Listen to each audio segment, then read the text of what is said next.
Good evening and welcome to the Gulf Coast Sports Network. We're live tonight from the Shark Tank in Brooksville, Florida, as we prepare for our cross-county battle as the Pirates of Pasco square off against the Nature Coast Sharks. Thank you for joining us tonight. I'm Will Wilkie, and I'll be with you for the pregame show before we hand off the call to tonight's team of Abe Dowdell and Paul Smith. If you're new to the Gulf Coast Sports Network, we are a registered nonprofit media company fully staffed by a wonderful crew of talented volunteers. All of our content is free, so please consider subscribing to our channel, as well as our Facebook and Twitter pages, which you can find by using the handle at GCSN Broadcast. That's at GCSN Broadcast. Your follows, likes, and free subscriptions help us in offsetting our costs. And as always, we appreciate your viewership and the support of our sponsors and advertisers. Tonight is a non-district matchup for both teams, but going into week 2, they're looking to set their teams up for success as we continue to progress into the season. Last week, Pasco had a tough outing against Lennard, and they'll be looking to right the ship tonight. And for tonight's matchup, it will all start on that Pirate defense. So keep an eye out from Leroy Vickers, the top returning tackler from last year's squad. Lewis Stanley is going to try to lock things down and cause havoc on the defensive line. And Sage Stinyard will be looking to lock down that secondary. But for now, let's check in with the Pasco coaching staff.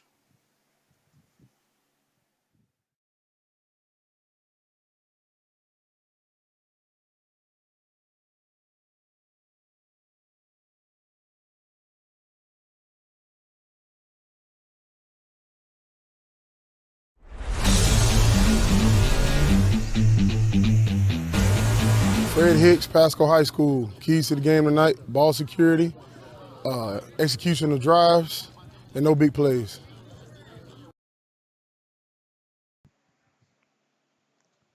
And we'd like to thank Coach Hicks and his staff for their time and assistance for the pregame show here today. We're going to take a quick break and then come back with the rundown for the home team, the Nature Coast Sharks. You're watching the Gulf Coast Sports Network.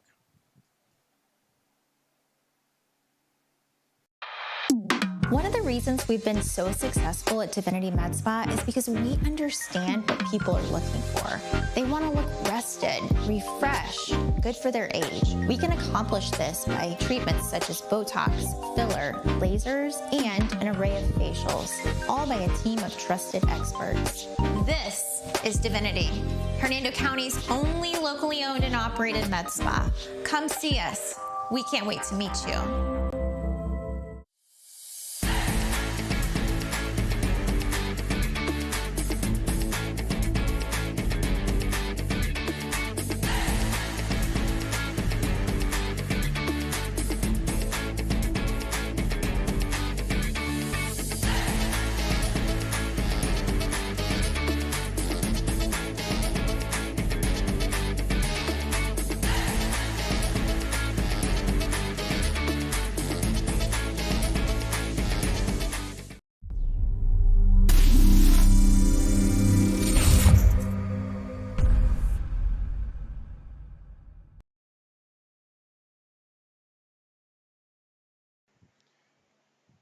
Welcome back to the broadcast. If you haven't done so, now is a great time to hit that subscribe button. You can also hit the notifications button as well, so you'll be alerted whenever we go live, and you'll never miss the action. Now let's turn our attention over to the Nature Coast Sharks. They come in tonight 1-0 on the season, as they were able to hold off Eastlake by a score of 14-12. The Shark offense is going to try to find their stride tonight. Keep an eye out for Jasir Harvin, who exploded for 141 yards on the ground with a touchdown last week. The Sharks will also lean on Jacorian Owens, who hauled in a touchdown catch off the big arm of tonight's senior spotlight player, quarterback Jackson Hoyt. But for now, let's check in with the Nature Coast coaching staff.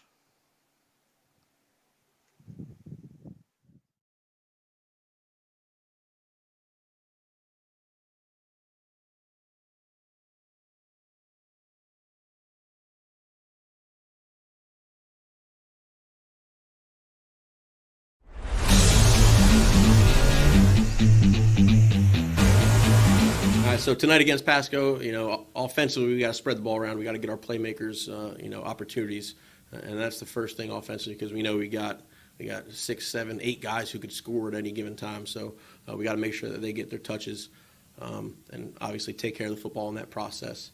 Defensively, we just got to play fundamental sound defense, hopefully force some turnovers and just play smart football. And that's what we've been working towards this year.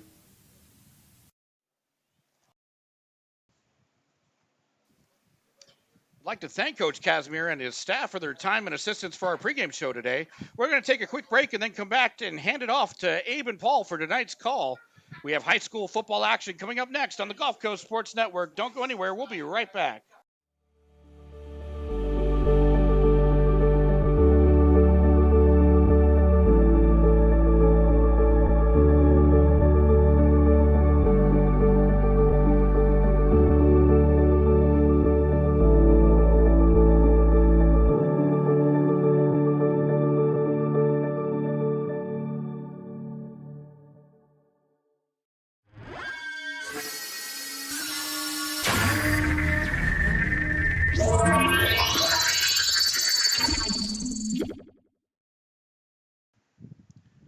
Welcome back. We're about ready to get underway, so it's time for me to hand things off to Paul and Abe on the call for tonight's ball game. Boys? Thank you, Will, and good evening, sports fans. Thank you for tuning in to Gulf Coast Sports Network as we get ready for another great night of high school football here in Hernando County. Tonight, we have visiting Pasco Pirates taking on the Nature Coast Sharks in the Shark Tank. Thank you, Abe. Hey, tonight, Pasco's coming in. Will mentioned earlier at the top of the broadcast, coming in with a 42-7 loss against Lennar. Their head coach, Fred Hicks, he talked a little bit at the beginning of the year. Abe, what did he have to say? Well, Coach Fred Hicks said last year they went 2-8, which should have been an 8-2 season. But this year, his main focus is for the players to execute and be competitive. His main goal for the kids is changing a mindset, making these young men to better men. And for the home team, the Nature Coast Sharks, head coach Rob Kazmaier, he's got his team rolling with a 14-12 win last week against South Lake. They're headed over here by their returning senior quarterback, Jackson Hoyt. What about Jackson Hoyt? Now, Jackson Hoyt, he's going to be our senior spotlight tonight. And Jackson Hoyt is a dual sports player. He plays baseball as well as football. So he spends his time trying to do both and motivating players on both sides in that game. The coach said he loves to lead by example. He's not a rah-rah player. He's one that likes to lead by example. He's pretty much from that show-me state. He wants to lead the team by example. And also their top running back last week, Jasir Harvin, 141 yards and 7 tackles. And they were also led by Grant Lanning, a big game on defense with 9 tackles. Well, last week they also had, a few MVPs. Donovan Neal had 4 punts, averaging 34 yards for their special teams. And number 11, Zyra McCullen, that had 7 tackles and 1 fumble recovery. So tonight's going to be a night to where we get to see, 2 teams that's coming in. One had a loss, one had a victory, but they both have similar type game plans coming into this. So tonight, again, the matchup, Pasco coming in to visit Nature Coast here at the Shark Tank. It's about 81 degrees out, Abe, a little bit balmy, but not too bad. And here we have the coin toss going to be happening here. Well, Paul, this matchup has always been a very stiff competition whenever Pasco played any team in Hernando County. Now, coming into this year with Nature Coast Sharks, there's a change at the helm in regards to the running back. Now, for the last couple of years, we've been watching the Sharks, being led by, former Christian Cromer, who moved on to playing on Saturdays. And now what do the Sharks have to bring to the table? Well, that's a good question because, last week it was definitely featured on the ground with, like I said, with Harvin, and they had the Central transfer, T3 Gaynor coming in, Tim Gaynor. So it's going to be, we'll see how it goes. And also, I know in their running attack, they'll be missing their number 18, Justin L.J. Elwin, which is a transfer in. So let's get ready to start the lineup for today.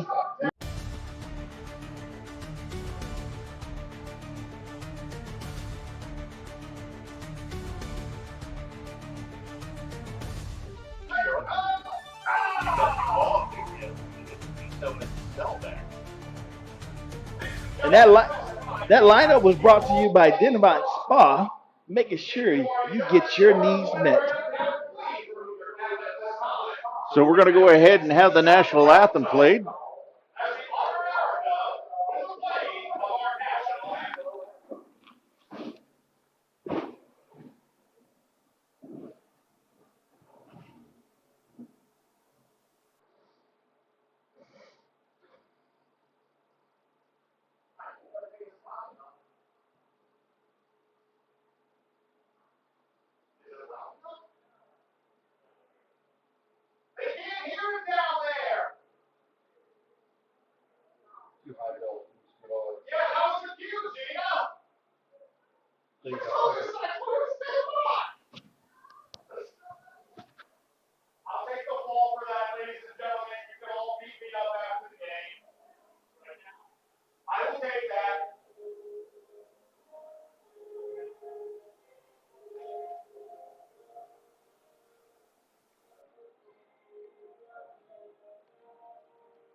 There you have it, sports fans. Two teams eager to make a statement early in this 2024 football season, brought to you by your Gulf Coast Sports Network. So as both teams get ready to take the field, Paul, we're looking for an exciting night tonight. You know, I can smell that Friday night football under the lights. That's it. It's Friday night football. We're going to get ready to start rolling here in a bit. Nature Coast's going to be coming out of the tunnel. Pasco looks like they're getting ready to get fired up over there on the sidelines. Should be a great game tonight, Abe. You know, Paul, this is one of those battle tests. You know, it's the second game in the season, still early. You know, it's still a lot of times games like this you have quite a few penalties. You know, you have those emotions because some guys are first time ever being on the field, getting the opportunity to play in front of their home fans. You know, so tonight is our actual first night in Hernando County, you know, with Gulf Coast Sports Network. Make sure you guys subscribe and send us some likes as we get ready to get this game underway. Absolutely, Abe. And as we wait here for the Sharks to come rolling out here, and we mentioned that it was a non-district game tonight.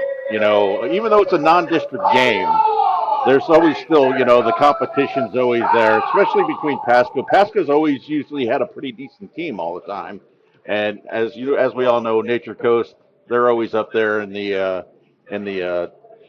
top of the Hernando County schools here. So, Paul, what is the starting lineup going to be?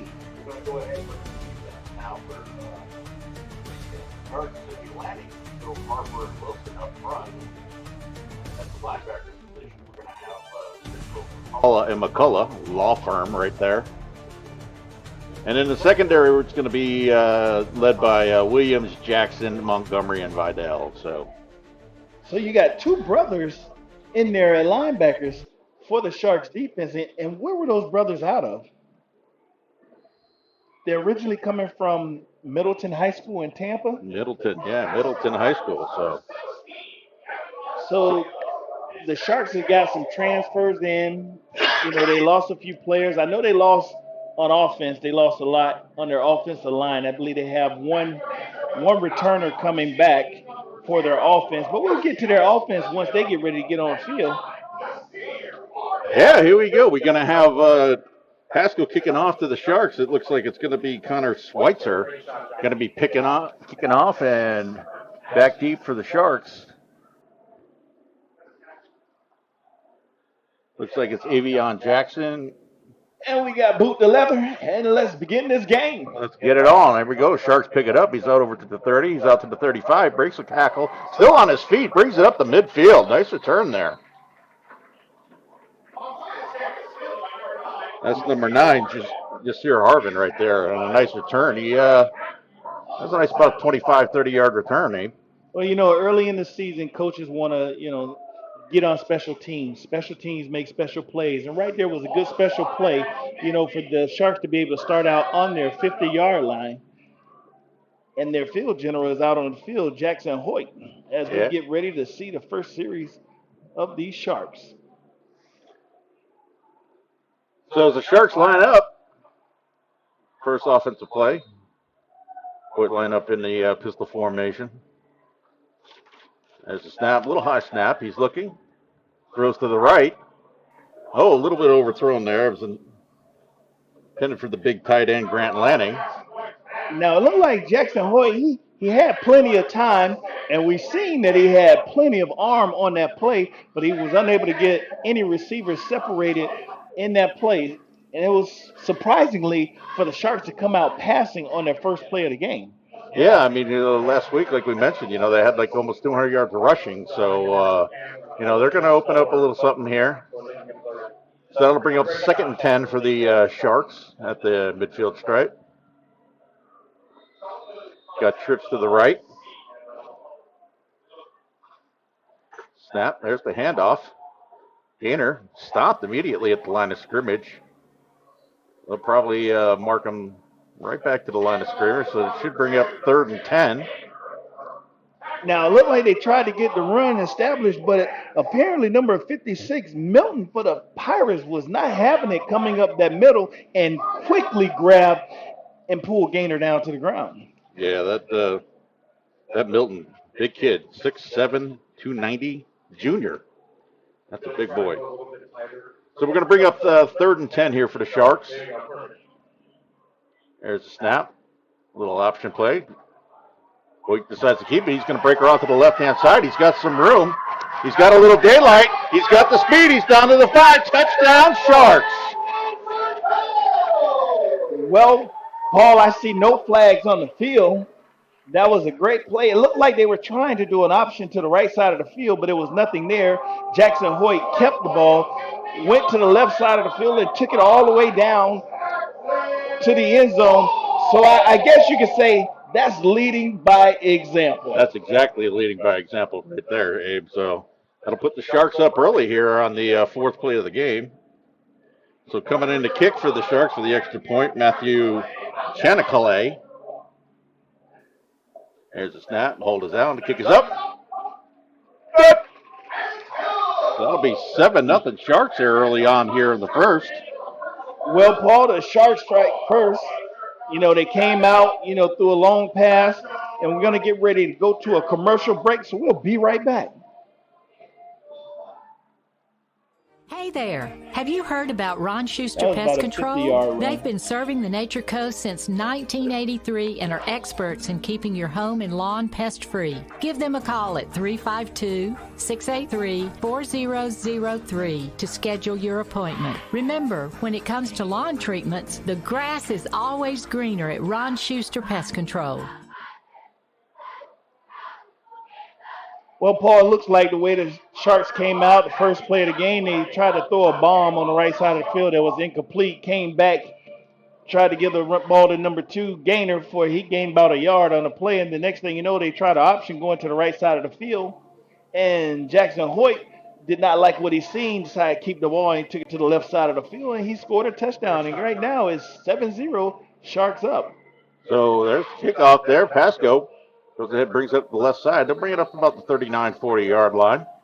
So Pasco's going to have a little something to go ahead and see if they can respond.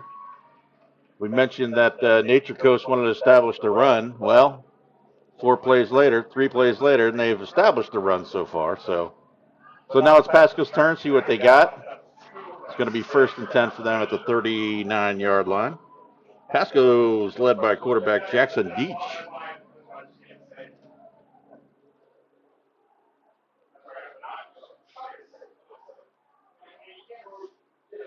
Well, Paul, it's going to be exciting seeing what Pasco comes out. Look like they're set up in their formation to run the ball. Look like they have a twins to the left side of the field. And they got a man in motion. 33 goes across. There's a snap. There's the handoff. That's the Ahmad Norris. He goes up the left side. He breaks a couple tackles, runs over one defender, picks up about 11 on that. Amir Norris, excuse me.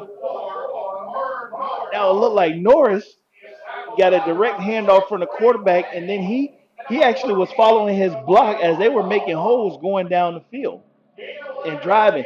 And 11 yards per carry, I would love that. He'd take that every day of the week, Abe. So 1st and 10, right at the midfield stripe. There's a snap. There's the handoff from Norris again. He goes right up the middle. Big hole. Another 10 yards right there. Nature Coast is going to have to plug that middle there. Let's check out this Care 1 instant replay.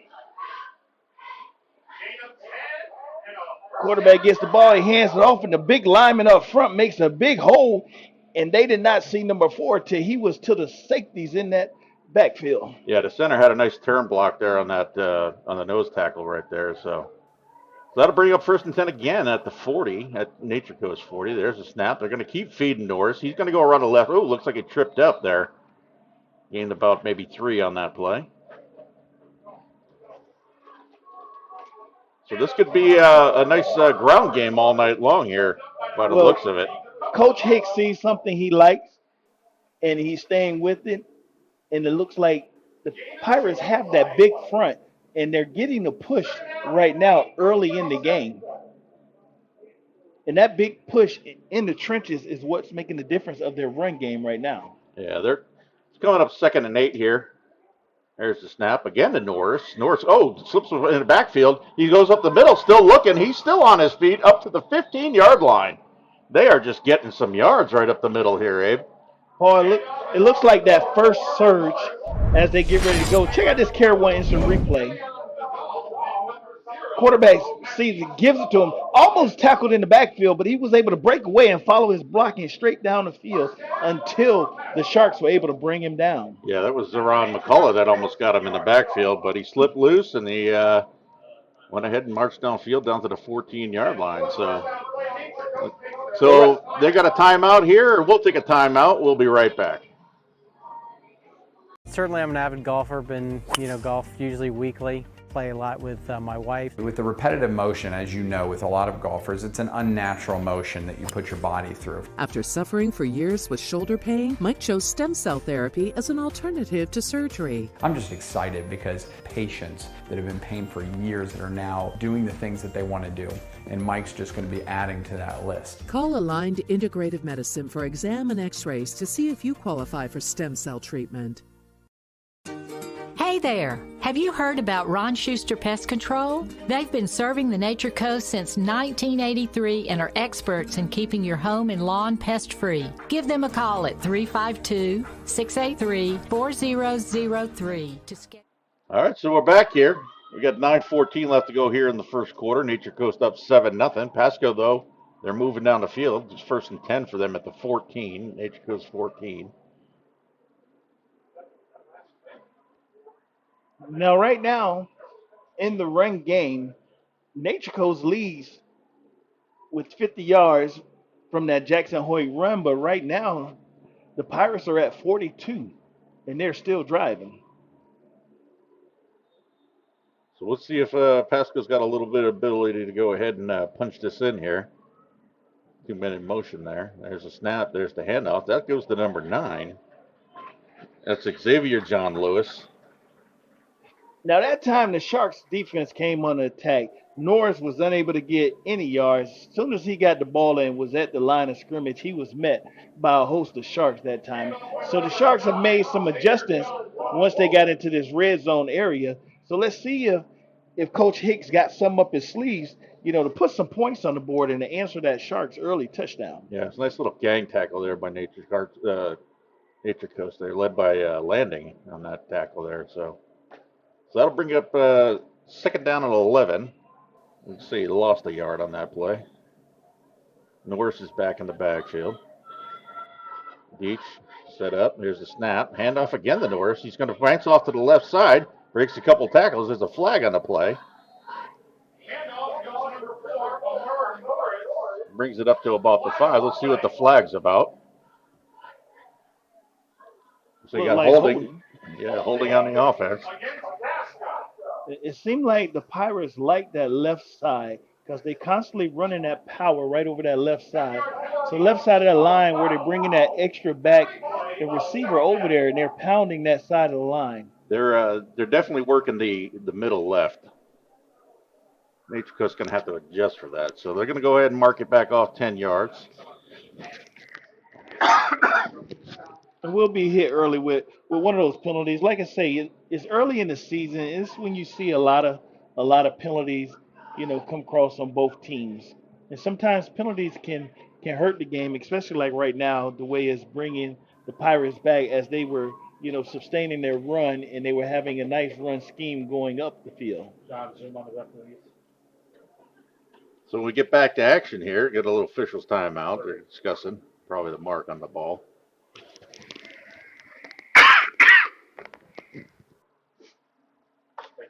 So it should be second now and 21 for Pasco. That'll move them back to Nature Coast's 26. Look like Pasco's comes out now to a different offense, twins to the right. There's a snap. Norris again to the left. Breaks a couple tackles. Picks up about 6 yards.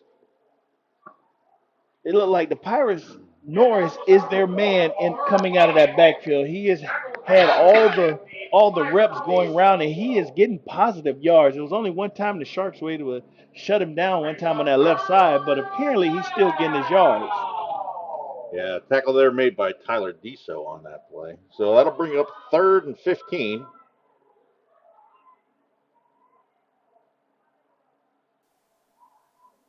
There's the man in motion. There's the snap. He's looking to the right. Throws across to the right. Gets his man. Taken down immediately. Maybe a yard there. Let's pass out to Gio Reyes.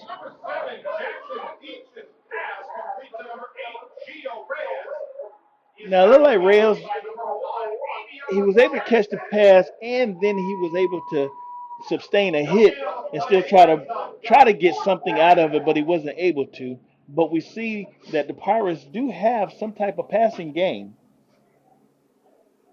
So they're going to be up in that passing game right now because now it's 4th and 15 again. They're going to give them to the – we'll make it 4th and 14, actually. So they're going to say he got 1 yard on that. So they're going to go ahead and see if they can get the first down here. There's a – looked like Norris left a little early. Yeah. Which is going to back them up. Yep. So that's going to move them back 5. Abe, I say it every year, penalties. They're self-inflicting. It's early in the season, and this is where you see, the majority of the penalties come in. But we'd like to thank each and every one of you for tuning in to Gulf Coast Sports Network. Make sure you hit that subscribe and like button. So here we go, 4th down here, 5 wide. Each going to the left. He's going to keep it. Takes a hard lick right there at about the 16-yard line. Looks like that is Elon Vidal that made that hit. So Sharks put up a big stop there. They'll get the ball back. Deep in their own territory. So as they take a timeout, we'll take a timeout here in the first quarter with 6:10 left. Nature Coast 7, Pasco 0.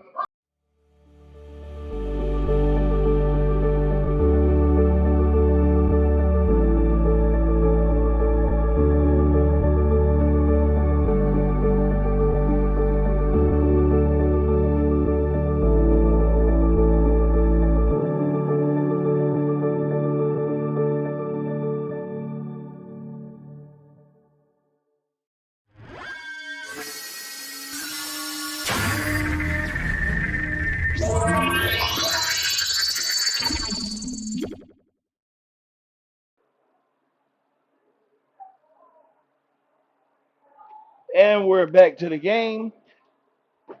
6 minutes, 18 seconds remaining. We're going to have the Sharks back out on the field. All right, so the Sharks are setting up here, 1st and 10 at their own 16-yard line. There's a snap. Hoyt looking to the left. He's got some pressure. He's going to tape it himself. He's going to go up the middle there. He's got some more room. He's going to bring it out to the right-hand side. He's over the midfield stripe, taken down at about the 43 of Pasco. Nice run there. Found a little daylight up in the middle, nothing open on the left, and he takes off. And you know, we've mentioned Jackson Hoyt multiple times tonight. Even though he is our senior spotlight for tonight, he is leading by example of what Coach Cass said he likes to do. And he had another big run just now, straight up the middle, and he was gone. Well, the spotlight is definitely all over him right now. So not only at halftime, but right now he is the man. He got about 84 yards rushing, and that's pretty much almost all him. And there's the handoff. It's a double reverse there. Take it around the left side. 9-on-9 there. Jasir Harvin tried to break out there. Nice play there by Xavier John Lewis, though, to take him down. Paul, it looked like Coach Cass tried to do a little trickery, you know, with the reverse, you know, trying to get the other players involved into the game. He was able to pick up a couple yards on that play. Well, we mentioned at the top of the broadcast there that Harvin had 141 yards last week, and, you know, he was featured definitely in the running game. So try to get him going now. So that'll bring up about 2nd and 6 for the Sharks. There's a snap. Hoyt looks to the left. Got a little bit of pressure. He eludes the pressure. There's a flag. He loses the ball. Pasco's going to recover it at their own 35-yard line. Probably going to be a holding call. And it is going to be a holding call. Pasco will decline it, and they'll get the ball back at their own 35. And I'm sure that's something Coach Cass did not want to happen. Check it out on this Care One instant replay. Looks like Hoyt was trying to find something, trying to make a play. Then he decided to try to take the ball upfield, and they were able to knock it out as he was scrambling around. And it's a turnover for the Sharks, unfortunately. And the Pirates, like defense are right back in it. Yeah, it looks like Lewis Staley was the one that maybe knocked it out of his hands there. So Pasco will get the ball back here, 1st and 10. They had a nice drive there at the beginning, shot themselves in the foot with a couple penalties. See if they can right the ship now. So 1st and 10 at their own 35-yard line. There's the snap. There's the fake. Oh, no, he's going to go ahead. Norris stopped in the backfield immediately. Taken down there by Zeron McCulloch. It looked like the Sharks read that play or knew that play. They were instantly on him. Check out this Care One instant replay. As soon as he was given the ball, number 11 was all over him. Yeah. And he wrapped up. He didn't just hit him. He wrapped up. He didn't arm tackle. Yeah, that was also the Travion Wilson back there, too. But McCullough, nice stop there on Norris, because Norris has been running wild on these guys. So that'll bring up 2nd and 5. Correction, 2nd and 15 for the Sharks. Got 2 men shifting to the left. There's the snap. Handoff again to Norris. Goes up the middle, breaks it over. Picks up about maybe 5 again. Once again, Norris is on the run, and he has vision. He is actually following his blocking. He runs low, and he runs hard. He is trying to make something happen for the Pirates. Nice tackle there by Dakota Mitchell to save a little extra yardage there, because he had, like you said, he had that hole open there, and he was ready to roll. That'll bring 3rd down and 10. They're going to have trips to the right, single receiver set on the left.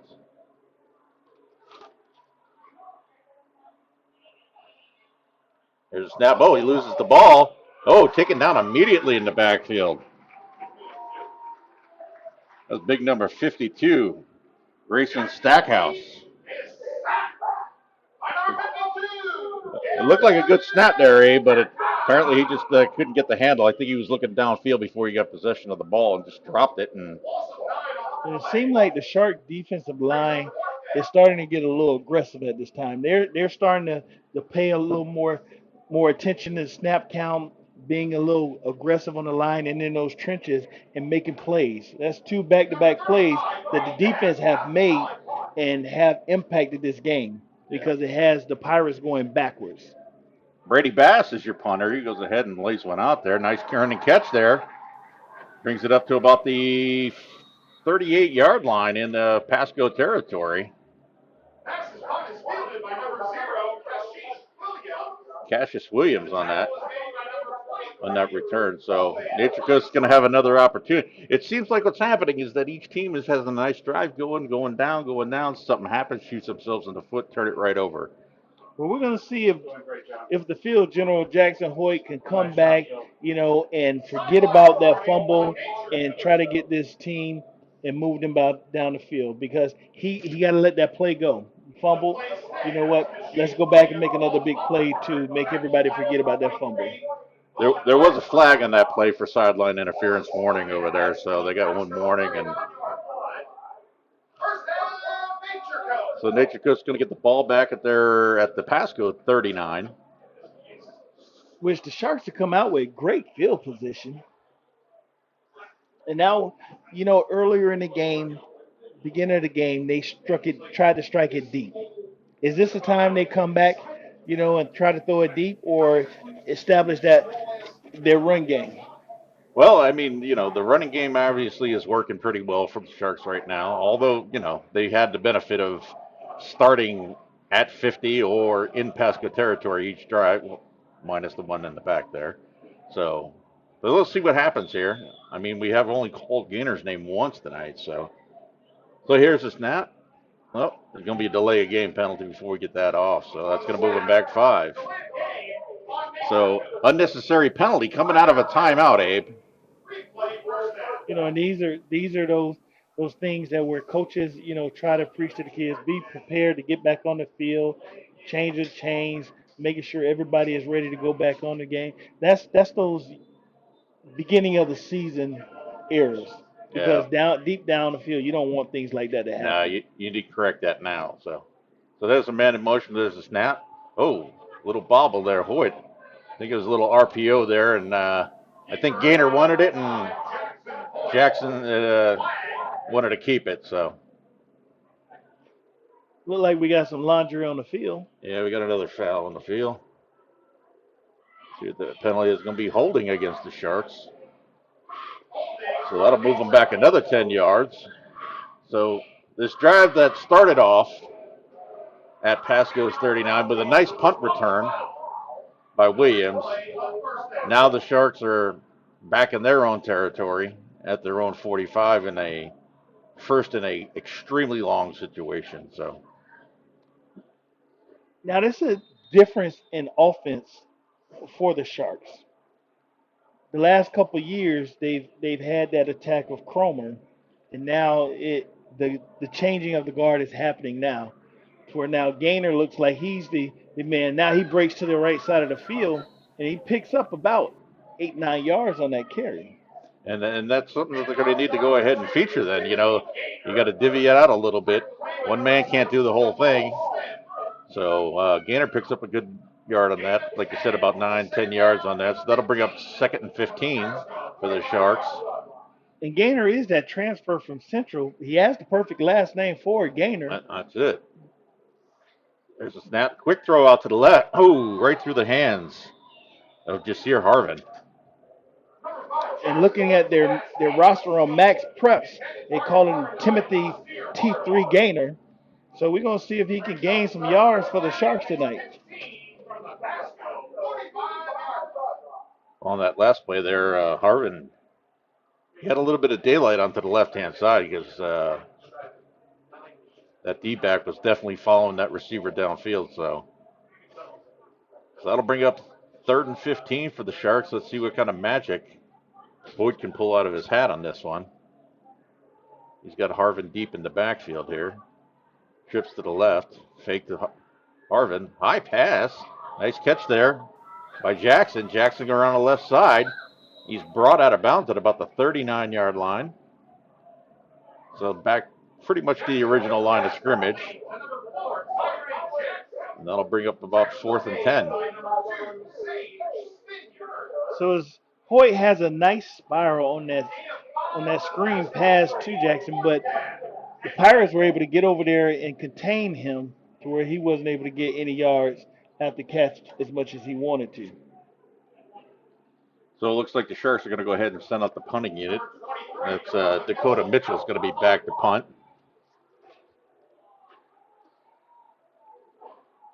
Back deep for the Pirates. Can't quite read that number. That might be Sage Stinyard. There's a snap. Nice punt there. Calls for the fair catch. That's Stinyard. Yep. Fair catch at about the 6. So on that series, I'm going to go ahead and say the Pirates did an excellent job with not allowing the Sharks to get any momentum and to drive down the field. Yeah, and also the Sharks kind of shot themselves on the foot, too. I mean, you're talking about, about 20 yards worth of penalties on that. And again, that goes back to, I constantly preach it, man. You got to get off those penalties, self-inflicted. Especially the timeout, you're coming in off a timeout and you get that delay of game penalty. That's like a real buzzkill immediately. But we'll see what Pasco brings out to here. Well, the Sharks' defensive line has been aggressive. This will be the perfect time for them to be aggressive, to try to do something on the Pirates as the Pirates' offense comes out. I think they kind of maybe figured out that middle stuff there, so they're shooting the gap. So it'll be 1st and 10 for Pasco. There's the snap. Norris again in the backfield. Immediately a whole host of Sharks, a feeding frenzy back there. Maybe a loss of about 4-3 on that one. Coach, the coaches appear to have made, the defensive coaches for the Sharks appear to have made some adjustments and corrections on that side because the last few plays that the Pirates tried to run over there, the Sharks were able to swarm and make nice tackles. Could have been opening game jitters, a little nervous. Guys are pumped up. You can get over pumped too much, and then you start making mental mistakes. So they probably settled into this game now, so that'll bring up 2nd down and 12 now for Pasco. So we'll see what the Sharks have to offer. Here's the snap. There's the pass to the left. Nice play immediately. That was caught there by Reyes. Brought down by number 7, Donovan Neal. Correction. Number 1, Avion Jackson. The Pirates say they're not going to go down without a fight. They're trying what they have to run. Now they're trying to see if they can pass the ball. And now we're going to take a commercial break, and we'll be right back. So that'll do it for the first quarter. After one quarter, we got Nature Coast 7, Pasco 0. We'll be right back. One of the reasons we've been so successful at Divinity Med Spa is because we understand what people are looking for. They want to look rested, refreshed, good for their age. We can accomplish this by treatments such as Botox, filler, lasers, and an array of facials, all by a team of trusted experts. This is Divinity, Hernando County's only locally owned and operated med spa. Come see us. We can't wait to meet you.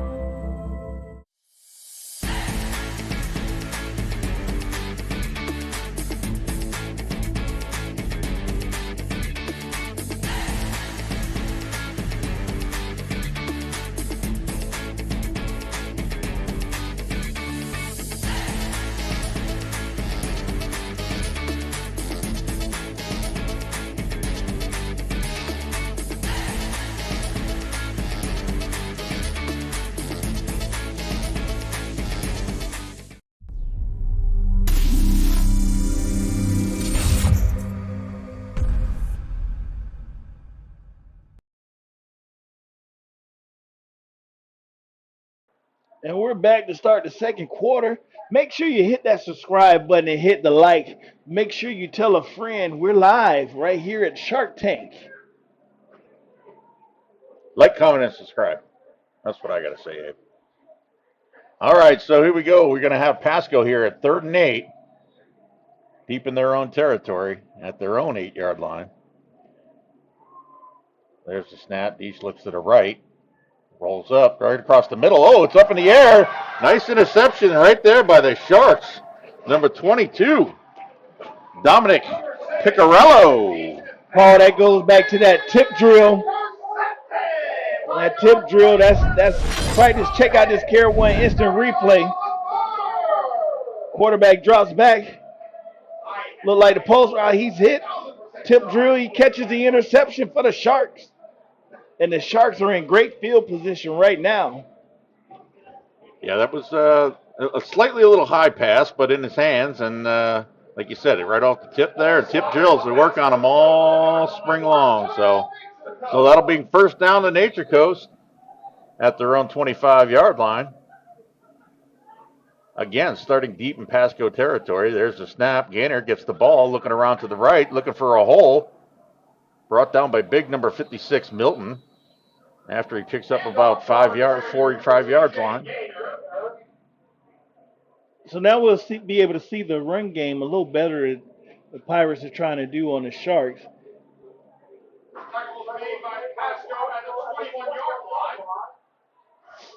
So that'll bring up 2nd and 5 now for the Sharks, 2nd and 6.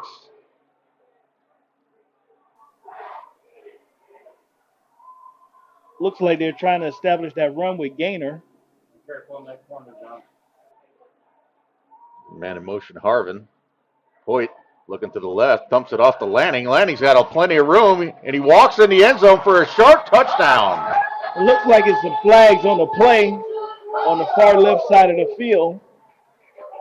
Let's see what those flags are all about. Got holding on the Sharks. That is a killer. Which is going to bring them back, taking away that touchdown. John is the transmitter up as high as he'll go. You're sticking down there. So that'll move the Sharks back 10. And that was Lanning coming out of that tight end position. Yeah, it was a nice little roll there. You know, he had a little block and bleed on that one. He bled out to the left. And Lanning is going both ways. And I know Coach Cass' main goal for the Sharks now and the future is to get depth. So some of their stud players don't have to play both ways. He wants to be able to establish depth to where they can play just their positions.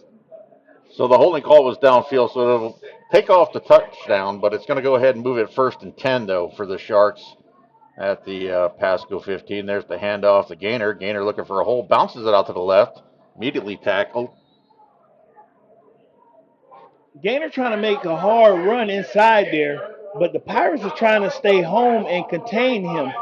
He's making nice yards, but then he's having to trying to dance around these Pirates, but the Pirates continue to come. Yeah, he was taken down there by Brady Bass on the Pasco side for no gain on the play. So the Sharks will reset here at 2nd and 10.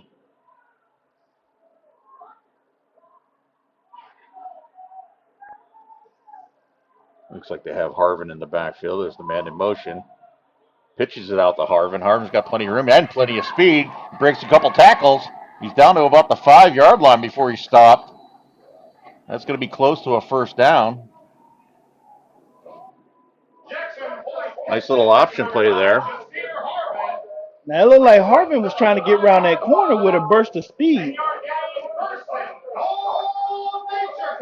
So they're going to go ahead and give it the 1st down to the Sharks. That'll be 1st and goal at the 5. Again, they have Harvin in the backfield.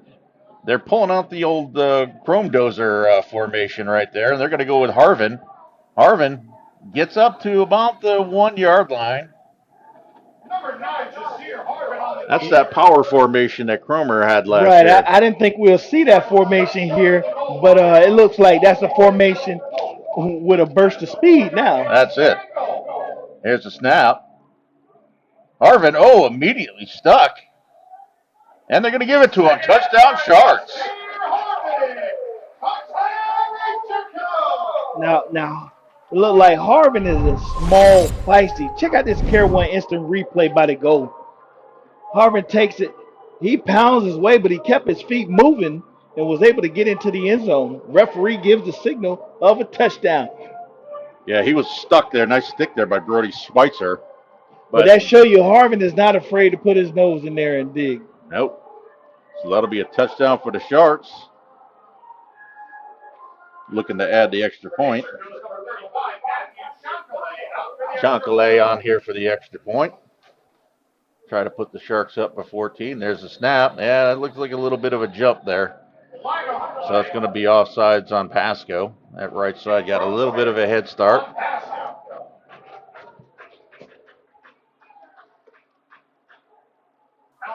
So it looks like they're going to probably go ahead and go for 2 now. Take advantage of the free yardage.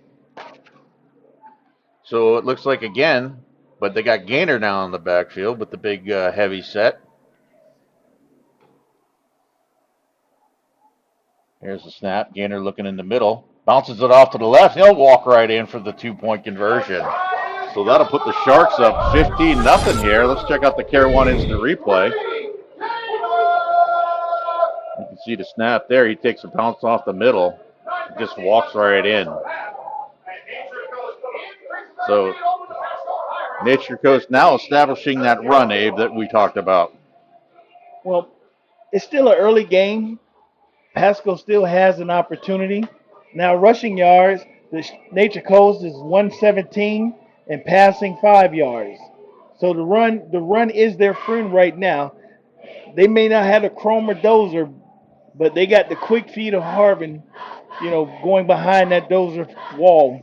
I don't think it's a bulldozer anymore. It's more like a bobcat, a little bit quicker. All right, so we'll hit them we got the new bobcat. We turned the dozer in and got the bobcat. That's it. We got a bobcat now, so. And fans throughout the game tonight, if you check the stats that pop up in the upper left-hand corner, there's a little short pooch pitch picked up by number 2. Smith, he's going around the right side. He's got a little bit of room. He's got some speed. He cuts it back. Nice return there by Smith for Pasco. He's going to bring it up to about Nature Coast's 30-yard line. And we always compliment special teams. That was a big special team play for the Pirates, even though they're down by 15 points. Check out this Care 1 instant replay. He showed his speed that he's went around that right side, and it was only one man to beat. Yeah, Avion Jackson, touchdown saving tackle right there for the Sharks. So Pasco, again, going to have to go ahead and see what they can do here. They got some good field position. It's still early in this ball game. Anything can happen. Oh, they got a little holding call and a face mask, so it's going to be offsetting penalties.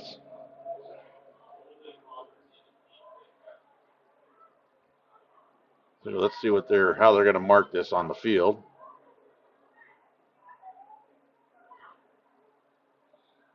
However, on the kickoff, we had offsetting penalty. Sorry. On Pasco and a face mask on Nature Coast. I rule those penalties will offset. So they're going to go ahead and spot the ball, I think, at the 45-yard line. It's going to be 1st and 10 for Pasco at the 45.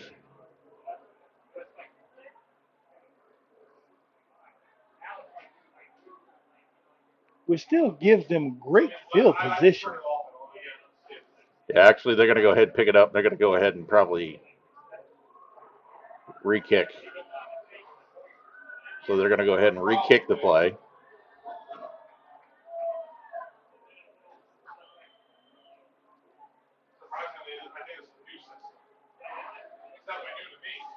Confusing on that play, but we're going to square it up here.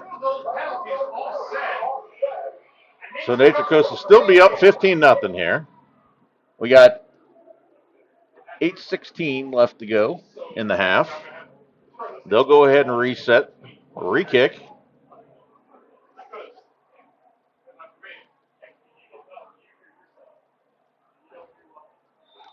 Chancalay is going to go ahead and put foot to leather. And there's his kick. Again, short. Again, Smith's going to pick it up. He's going to go up the left, immediately taken down, though. Well, he was hoping the same thing happened the first time, but apparently this time he came to the left side of the field. Yeah, Dakota Mitchell there on a quick stop there. So it'll be 1st and 10 for Pasco at their own 34-yard line.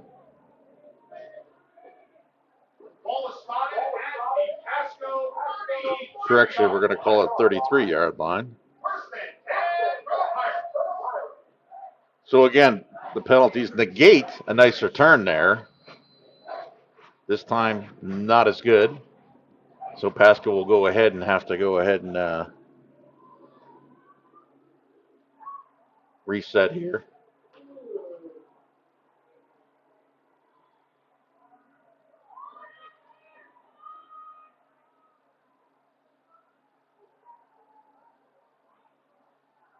So Deach is under center. Man in motion. There's the snap. There's the handoff. Number 9, Lewis, taken down in the backfield. Going to probably lose about a yard or two on that play. Handoff to number 9, senior John Lewis. Paul, look like that left side of the defense is the no-run zone right now. They're trying to shut everything the Pirates are trying to send around that side of the field down. Yeah, Pasco started off very well, as we saw with Norris, with a bunch of runs up the middle into that left side, gaining a lot of yards. Now all of a sudden it seems like this running game is stifled. So Pasco may have to start relying a little bit on the pass now if they can't get this run going. So it'll be 2nd and 11.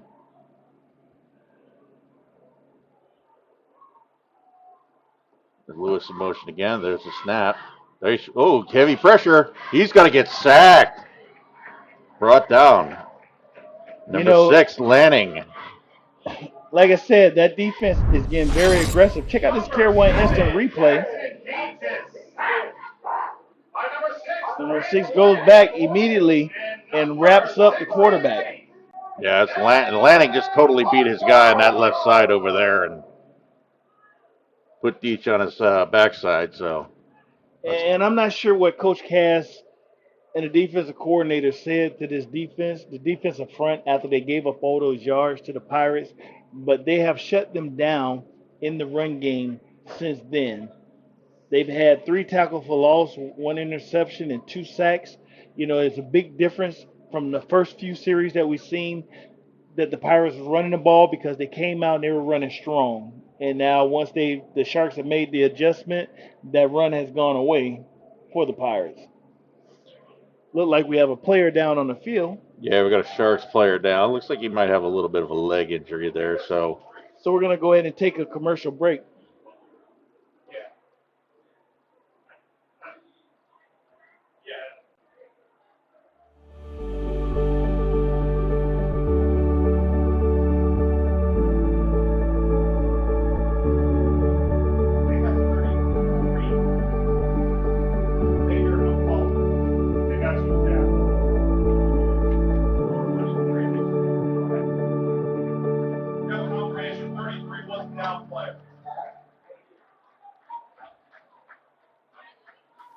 And we're back here, so that was Xavier McCall that looks like he had a little bit of a tweak on the leg there, so he walked off on his own power. He's going to take a few plays off. And that'll be 3rd and long for Pasco. Definitely a passing situation. Twins to the left and twins to the right when we get this ball game started again here. 2nd quarter, 7:10 left. Sharks up 15-0.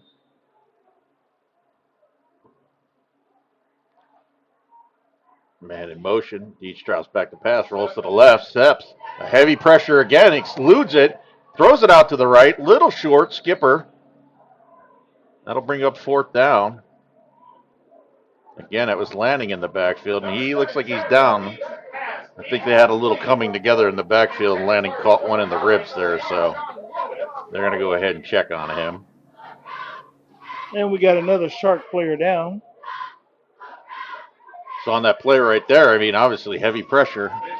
Well, Paul, let's get ready to check out the McMurdo Family Vision regional scoreboard, see what's going on around the region with high school football.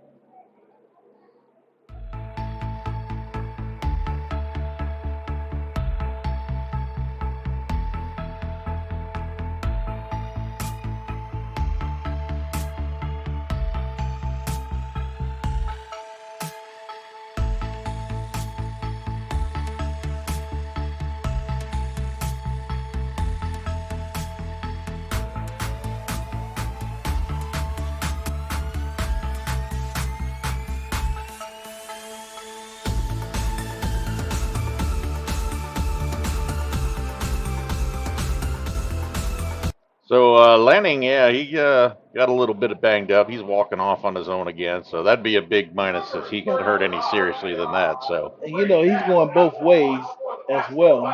And once again, they preach that depth. They're trying to get depth. Who is going to come in and replace Lanning? So Pasco will be back to punt. That's going to be Bradley Bass. Takes it. Nice little punt there. Going to take a bounce. Pasco bounce. They're going to go ahead and down it at about the 31-yard line. I'm quite sure the special teams coach is going to get with that young fella, because most times when the ball starts bouncing and rolling, he wants you to get away from it, because one of their players can push you on it, and then you touch it, it's a live ball. Exactly, and you don't know which way that ball is going to go. It may be going one way, and you're standing right there. Next thing you know, it hits the other way, and bam, it's on you. Yeah, you need to get away from that. You need to evacuate like that's a fire. So Jackson Hoyt to bring his team back out. 1st and 10 for the Sharks at their own 31. Looks like Harvin's deep in the backfield. There's the snap. Hoyt looking to the right. Fires. Picks up about 3. Pass out there to Gainer. Correction, that's going to be Owens. Jacorian Owens. Looks like that D-back had a little bit of jersey before that ball got there. That's why I was waiting for the flag to get thrown, but they let him play. It was a little early. Owens stretched the arms out, but he still was able to make that catch.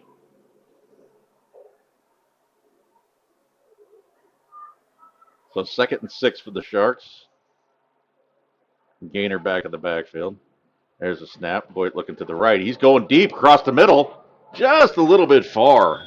Harvin had his man beat, but just a little overthrown on that.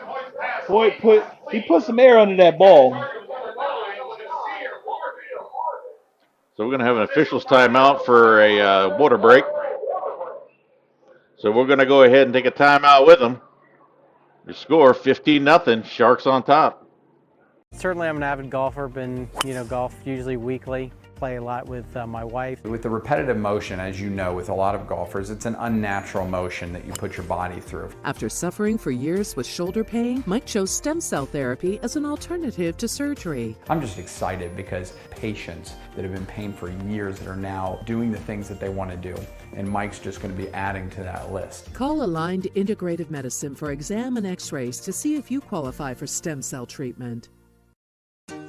Hey there! Have you heard about Ron Schuster Pest Control? They've been serving the Nature Coast since 1983 and are experts in keeping your home and lawn pest-free. Give them a call at 352-683-4003 to schedule your appointment. Remember, when it comes to lawn treatments, the grass is always greener at Ron Schuster Pest Control.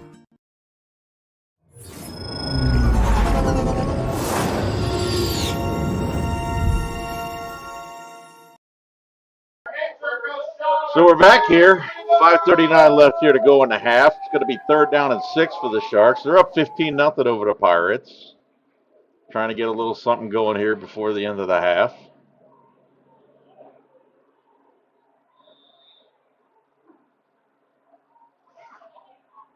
Got a man in motion here. Going to reset it up onto the right-hand side there. Great shot, Bill. Gainer deep in the backfield. That's Harvin in motion. There's a snap. Looking to the left. Hoyt steps up in the pocket, still looking, fires it across the middle. Gets his little out man, picking enough for the first down there. Picks up about 11 yards.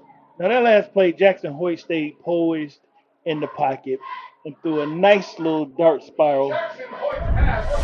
So check this Carolina instant replay out. Motion to the left. Hoyt takes a step back, drops back. He looks about to step up and throws a dart immediately to Owens for a Shark first down.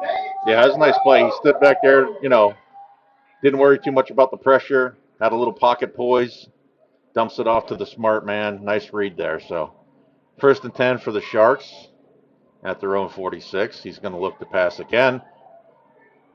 Going to go to the left now. Man wide open. That's Jackson. Enough for the Sharks' first down.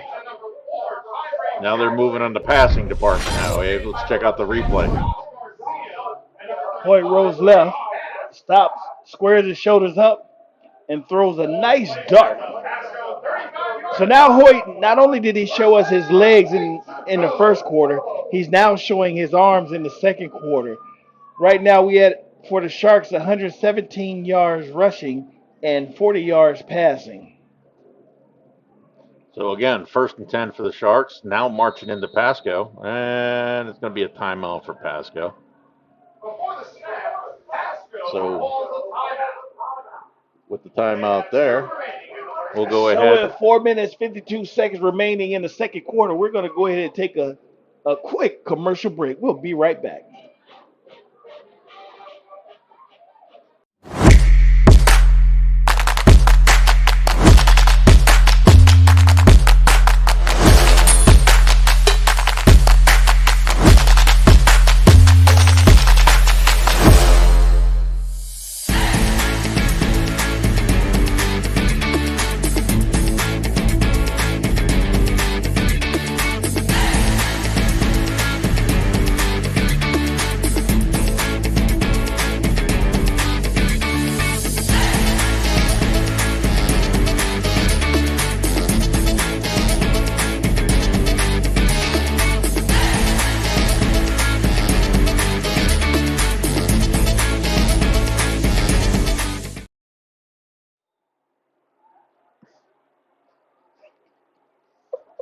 All right, back here. We're going to go ahead and get the snap off here at 35, 1st and 10 at Pasco 35. Hoyt rolling to the right. Now he's going to go back to the left. Sees his man wide open. That's Owens. Again, close to the sticks for the first down.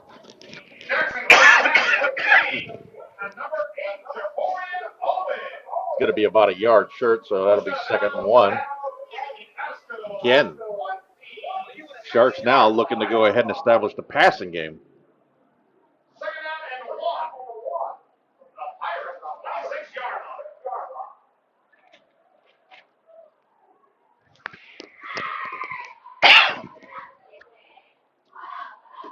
So Gainer deep in the backfield.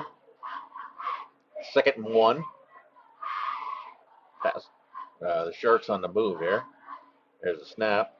Takes the handoff. Again, Hoyt looking pressure. Guess he's going to dump it out of bounds. Save the sack there. Nice play there by Jackson to go ahead and get rid of the ball. Bring up 3rd down and 1. When a play like that happens in the backfield, that means the Pirates great coverage downfield. You know, and Hoyt was able to play smart and throw the ball away to keep from having a sack. So again, a nice drive here by Pasco. It started back your correction by the Sharks there. Started, deep in their own territory. So they're up to Pasco's 27 now. 3rd and 1.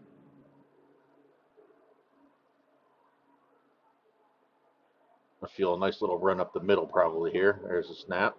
Gainer going right up the middle. Picks up about 6-7 yards on that play. It'll be another Sharks first down. So it looked like a nice handoff from Hoyt, and Gainer hit the hole with a purpose and was able to get some all-purpose yards as he powered his way through there and moved the chains for the Sharks. So the Sharks have 1st and 10. It's red zone time. While watching Gainer, he seemed like that running back that you got to keep feeding him, and as you keep feeding him, he's getting stronger and stronger and trying to make plays. That one was kind of blown up on the right-hand side. He tried to fight for a little extra, but it looks like he's going to lose about 2 yards on that play. Like here, one instant replay, Gainer has it. He spun around.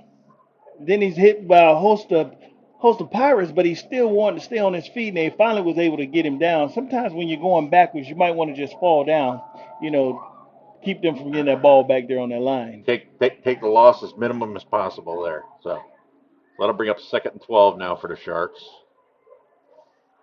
Harvin in motion. There's a little pitch to Harvin. He's going to take it around the left-hand side.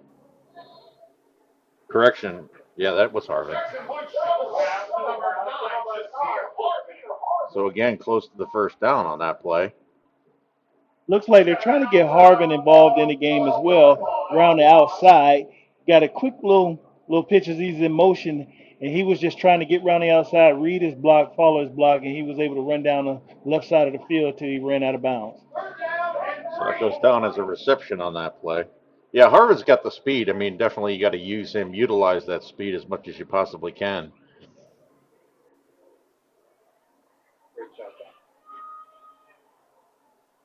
So it looks like about 3rd and 3. Sharps looking to capitalize here. Trying to put the Pirates down. Right now, Coach may take a shot. Oh, heavy pressure. That's Milton. That's the big man. Throws in the end zone. And the shot Touchdown! That's it. You called it, Abe. That was Cassius Williams with the touchdown reception. So You know, the way they had looked like it's a flag on the field. yeah, Check out this Care One instant replay while they settle out the flag. Hoyt rolls to the left with pressure. They find Cassius Williams. Cash in the back in the end zone, but it's a flag on the field. Eligible man downfield. That'll hurt you every time. Yeah, it will. Again, touchdown taken off the board. Big gain taken off the board just because of the fact of simple mistakes. So they're going to have to reset again. And they're going to call a timeout. The Sharks are going to go ahead and call a timeout. So we'll go ahead and call a timeout. We're going to go ahead and go to the McMurdo Family Vision Regional Scoreboard. Let's take a look, see what we got.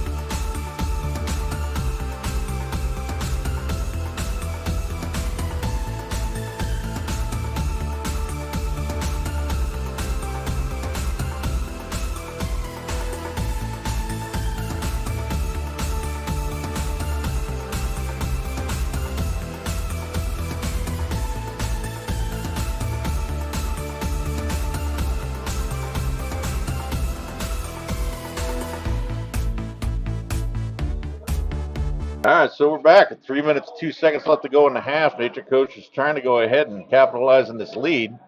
They had a touchdown taken off the board for an eligible man downfield, so it's going to be 3rd and 9 now for the Sharks, trying to go ahead and make up for that mistake. So let's see what Coach Cass has dialed up here. Definitely not afraid to throw the ball this quarter, so. Here's a snap. Looking to the right. Fakes the pitch. Does throw it to Harvin. That's going to be an incomplete pass. Definitely that was a forward pass. So that'll bring up 4th and 9 now for the Sharks. Decision here by Kaz. Now, Paul, do you think I didn't get a chance to see if the Sharks had a field goal kicker while they were warming up? But would you kick a field goal at this point, or would you go for it? Well, they're going to go ahead for the field goal. They're going to bring on Chicanley. Let's see what this kid's got. It's going to be a 35-yard attempt. You know I like my kickers, Abe. They're underrated. And once again, that's part of that special team. So let's see what he's got. Snap. Kick is up. Oh, he's got the leg, and he's got the point. Good. So that'll go ahead and go up 18-0 with 2 minutes, 57 seconds remaining. Check out the Care One. Snaps away, kicks up. Nice and high and plenty of leg. Plenty of leg. He probably could have nailed himself a nice little 40-yarder. So that'll put the Sharks up 18-0 here. closing out the close to the first half. 3:01 left to go. So the Sharks now demonstrated a little bit of passing on that. They showed that they can go ahead and air it out a little bit. Jackson Hoyt definitely, the pocket presence that he's showing is something that's good. He's definitely back there making his reads, not letting the pressure get to him or anything like that. So the Sharks will go ahead and tee it up and put boot to leather with an 18-0 lead. There's a snap. There's the kickoff to the right. It's going to be Smith again. Smith's going to try that right side again. He's got that speed. He's going to cut it back up the middle. Now he goes to the outside. Nice little tackle there. Once again, that special teams play, he gives great field position to the Pirates. He loves the left side of the field. He gets more yards running to the left side of the field on his kick returns. Yeah, that was Trent Montgomery on that there. That was a nice little tackle because he gets by Montgomery. I didn't see nobody else behind him. So Pasco's going to go ahead and try to maybe get some points on the board here, closing out the half here. It's going to be 1st and 10 at the 40.5, 41-yard line, we'll call it. I think they're going to be hitting the pass button here. Single man in motion. There's a flag on the play. Looks like the Sharks got a little bit anxious on that one. Now they're going to talk it over. Did Pasco have somebody move first? You know, we've had quite a few penalties in this first half of this ball game, which I'm quite sure at halftime both coaches will go up and explain about being disciplined, because penalties can hurt you in the game. And right now, Nature Coast got hit with a few penalties that kept them out the end zone and things of that nature. And Pasco had nice drive that they couldn't sustain due to penalties pushing them back. Yeah, I'm thinking there's probably about 3 or 4 big plays that has been taken off the board or been brought back just because of penalties, and you can't have that. So especially in a tight contested game like this. So it's going to be a false start there on Pasco. They're moving back 5, so 1st and 15. There's the snap. Coach looking. There's the throw across the right. Back to the original line again. And a late flag. Number 7, Jackson Deeps' pass complete to number 11, Bryce Frick. Flag.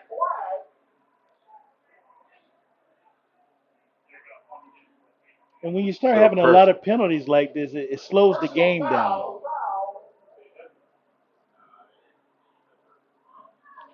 So the Sharks just gave him back that yardage there on a personal foul. 15-yard penalty from the end of the play. And a first down for Pasco.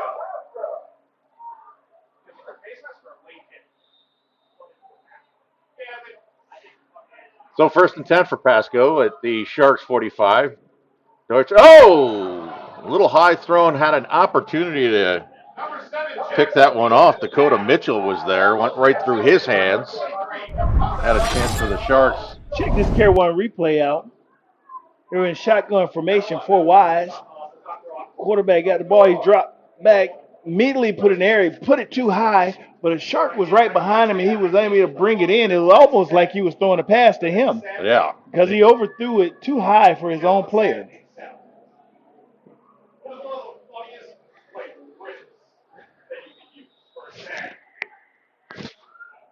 So it looks like Pasco's going to go ahead and call a timeout here.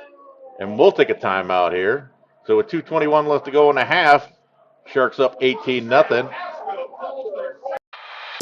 One of the reasons we've been so successful at Divinity Med Spa is because we understand what people are looking for.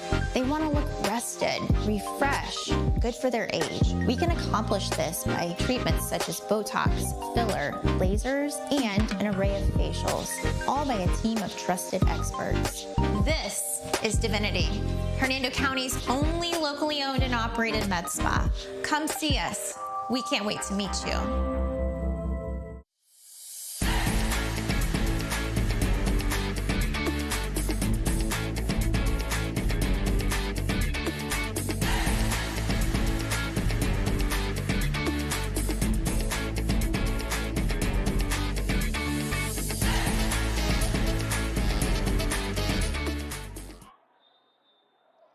And we're back here, so it's going to be 2nd and 10 now for Pasco. There's the snap. Deutsch looking. He's scrambling. Throws it over the middle. About 3 yards shy of the first down. That was a nice pass. Pass over there to Lewis. Check out this Care One instant replay. Quarterback drops back. Curl route in the middle of the field. Number 8 catches it. Making some nice yards. He drops back again. Flag on the play. Flag on the play. He's rolled to the right. Looking. He just dumps it out. So we're going to try to find out what the flag is. Usually, but make sure you stay with us at halftime. We got our senior spotlight with Jackson Hoyt. Also, we'll be talking with the athletic director for Nature Coast Sharks. So make sure at halftime you stay with Gulf Coast Sports Network so you won't miss out.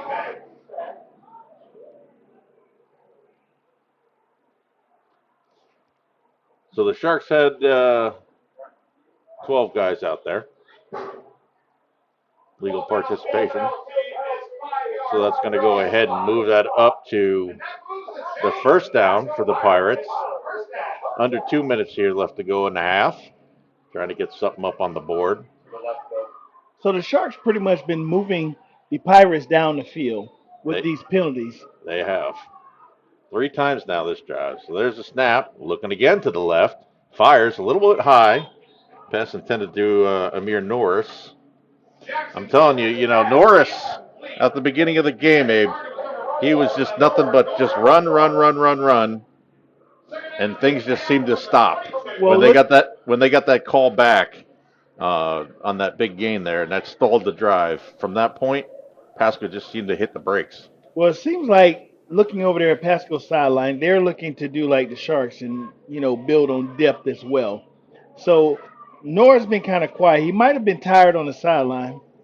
Now might be the best time for them to go ahead and start him back after he got a breather. So here we go, 2nd and 10. Now he goes to the right. Pass knocked down there by Lanning. Big Grant Lanning there. Getting a mid on it. 6'4", 235 junior.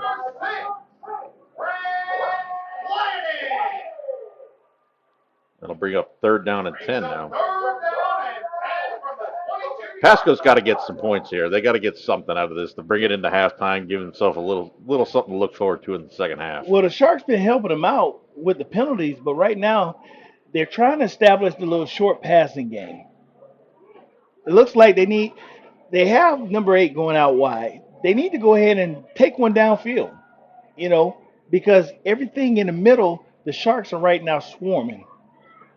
There's the man in motion. Deach looking to the left. Now he's going to roll back to his right, looking downfield. He's going to take it, turn it upfield, looking for the sideline. He gets out of bounds. And there's another flag on the play. Look in the area holding. We'll see what the call is.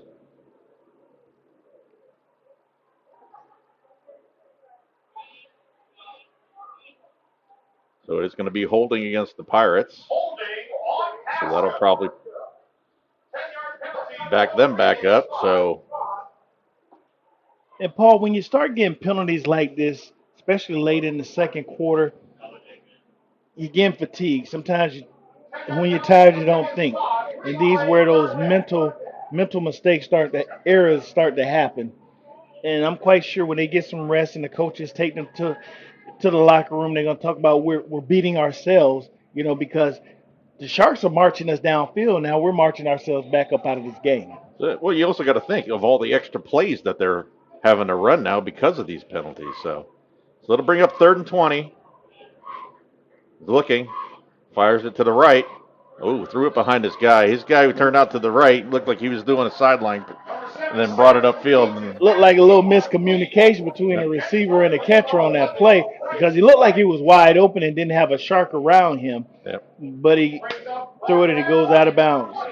Looked like the quarterback was throwing it out and he was going up. So that'll be 4th and long.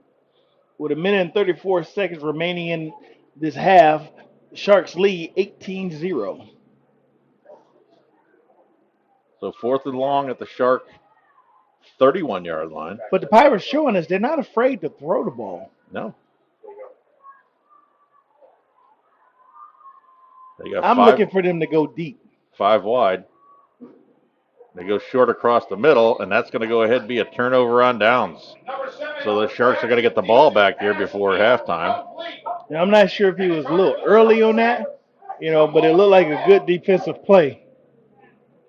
Well, even on that kind of play right there, I think you maybe want to go about 10 yards farther down, because even if you do get a reception, you don't get a first down, it's the equivalent to a decent little pooch punt. So, but the Sharks will get the ball back here, see what they can dial up before halftime.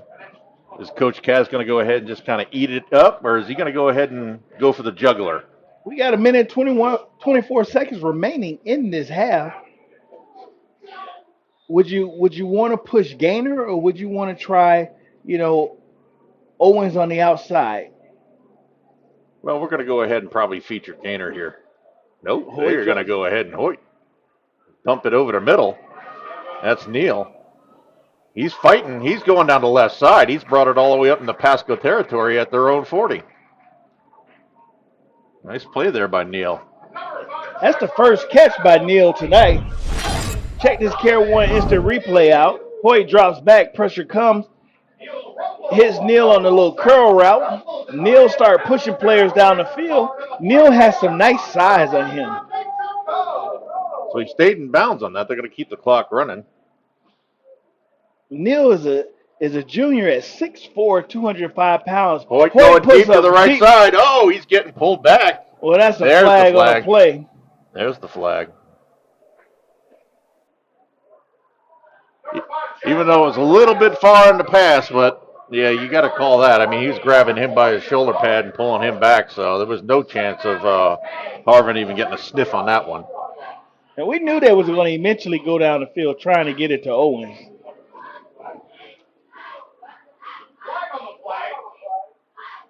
Owens is senior, 6'2", 170 pounds. Hoyt got the arm. He put the ball up in that area code. But then also you see where Pasco realized he was not going to be able to stay with him and grabbed his jersey, and unfortunately that caused the flag.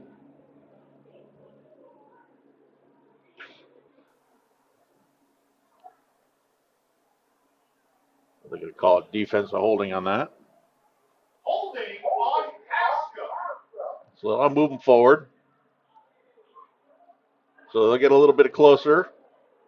Another chance there with about a minute and 13 left to go. 10-yard penalty for the previous. Sharks is going to go ahead and see if they can extend this lead. They're not backing down, definitely. They're not going to be wearing out the clock here. Coach Kaz is definitely, it looks like he's going for the juggler on this one. Get as many points as you can. Paul, I'm going to go ahead and hit Owens again. Obi go to the other side. Oh, touchdown right there. Oh, outstanding for the Sharks there. That was Tyree Jackson on that catch. Nice Check pass. out the Care 1 instant replay on that. Hoyt takes the snap, drops back, steps up, put the ball in the air, and Tyree Jackson leads his man by 3 yards, and he's in the end zone for the Sharks score. Simple little post pattern, and he had his man beat. They were not letting that minute and 13 seconds hesitate them from trying to get in the end zone. So Chancalay on for the extra point for the Sharks to make it 25. There's the snap. The kick is up. It's good. So that'll make it 25-0, the Sharks. And we got a Pasco player down. Looked like he got up on his own. Yeah, he's back up. He's good.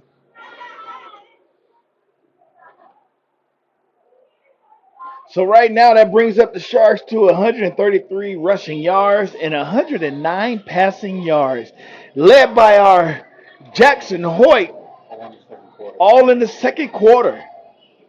And don't forget to check out our senior spotlight with Jackson Hoyt, and we have Nature Coast athletic director that'll be coming to you as well. So with a minute left to go here in the half, Sharks cruising to a 25-0 lead here.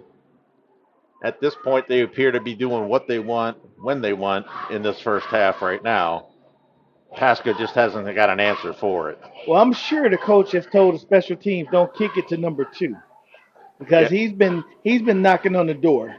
Well, apparently he ain't listening to him because it's going to number 2 again. There's Smith. He's looking. He's going up the middle this time. He turns on the afterburners. Nice tackle there. Oh, he looks like he may have lost the ball. Now he got the ball back. So taken down by number 9. Looked like a flag on the play.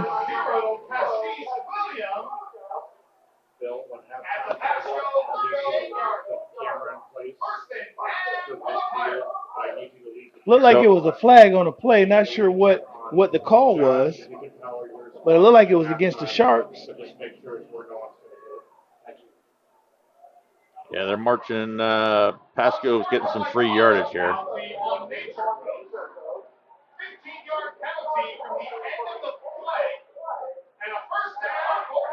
And that goes back to discipline, being smart. Yeah, I didn't see what the penalty was on that, so. But it's 15 yards regardless, free yards to Pasco.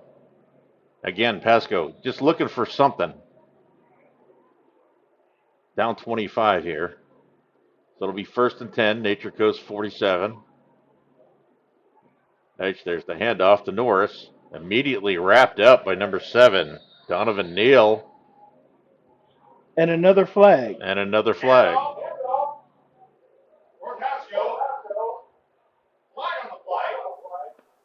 See what the flag is here. Personal foul, face mask on the Sharks. So again, Sharks are giving the Pirates free yardage. So that's 30 yards, last 2 plays. But again, what is Pasco doing with these free yards? Pasco's got to take advantage of these free yards here, so. And the Sharks got to be smart. You know, these personal fouls, this can hurt them down the line if they don't clean this up. Yeah, this, like you said, goes back to just discipline itself. And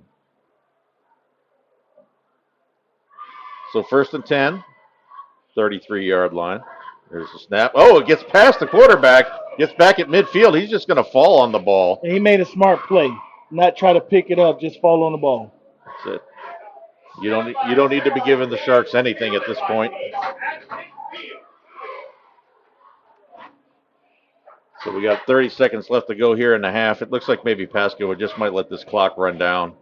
Go into halftime, regroup, maybe come back in the second half with something different.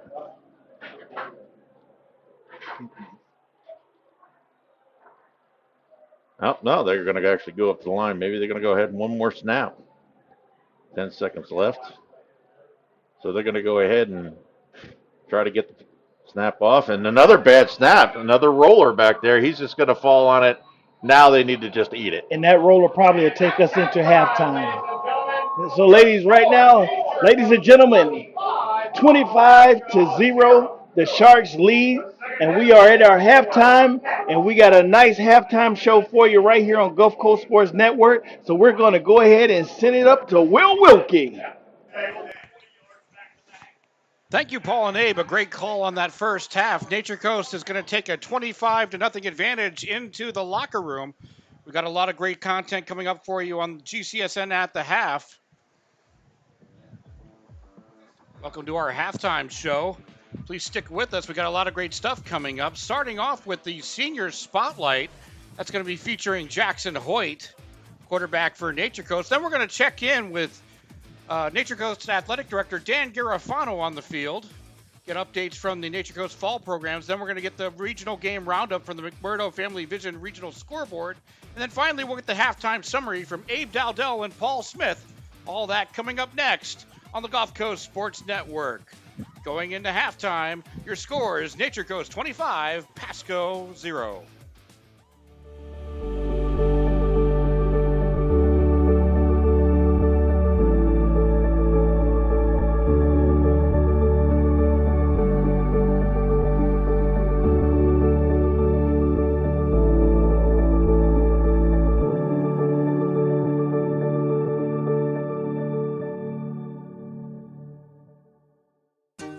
Hey there! Have you heard about Ron Schuster Pest Control? They've been serving the Nature Coast since 1983 and are experts in keeping your home and lawn pest-free. Give them a call at 352-683-4003 to schedule your appointment. Remember, when it comes to lawn treatments, the grass is always greener at Ron Schuster Pest Control.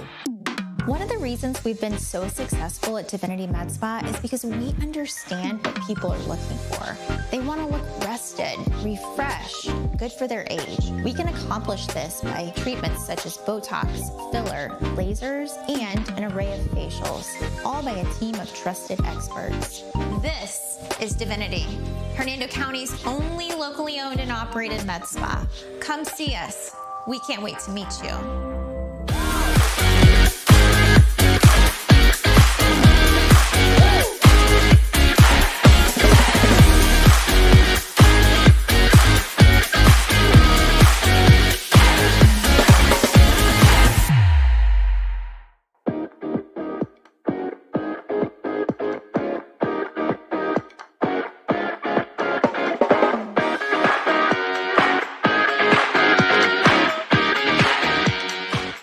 Always an athlete. I played baseball, football, soccer, basketball. I started baseball when I was like 3-4, and I won a World Series when I was 8 for the state.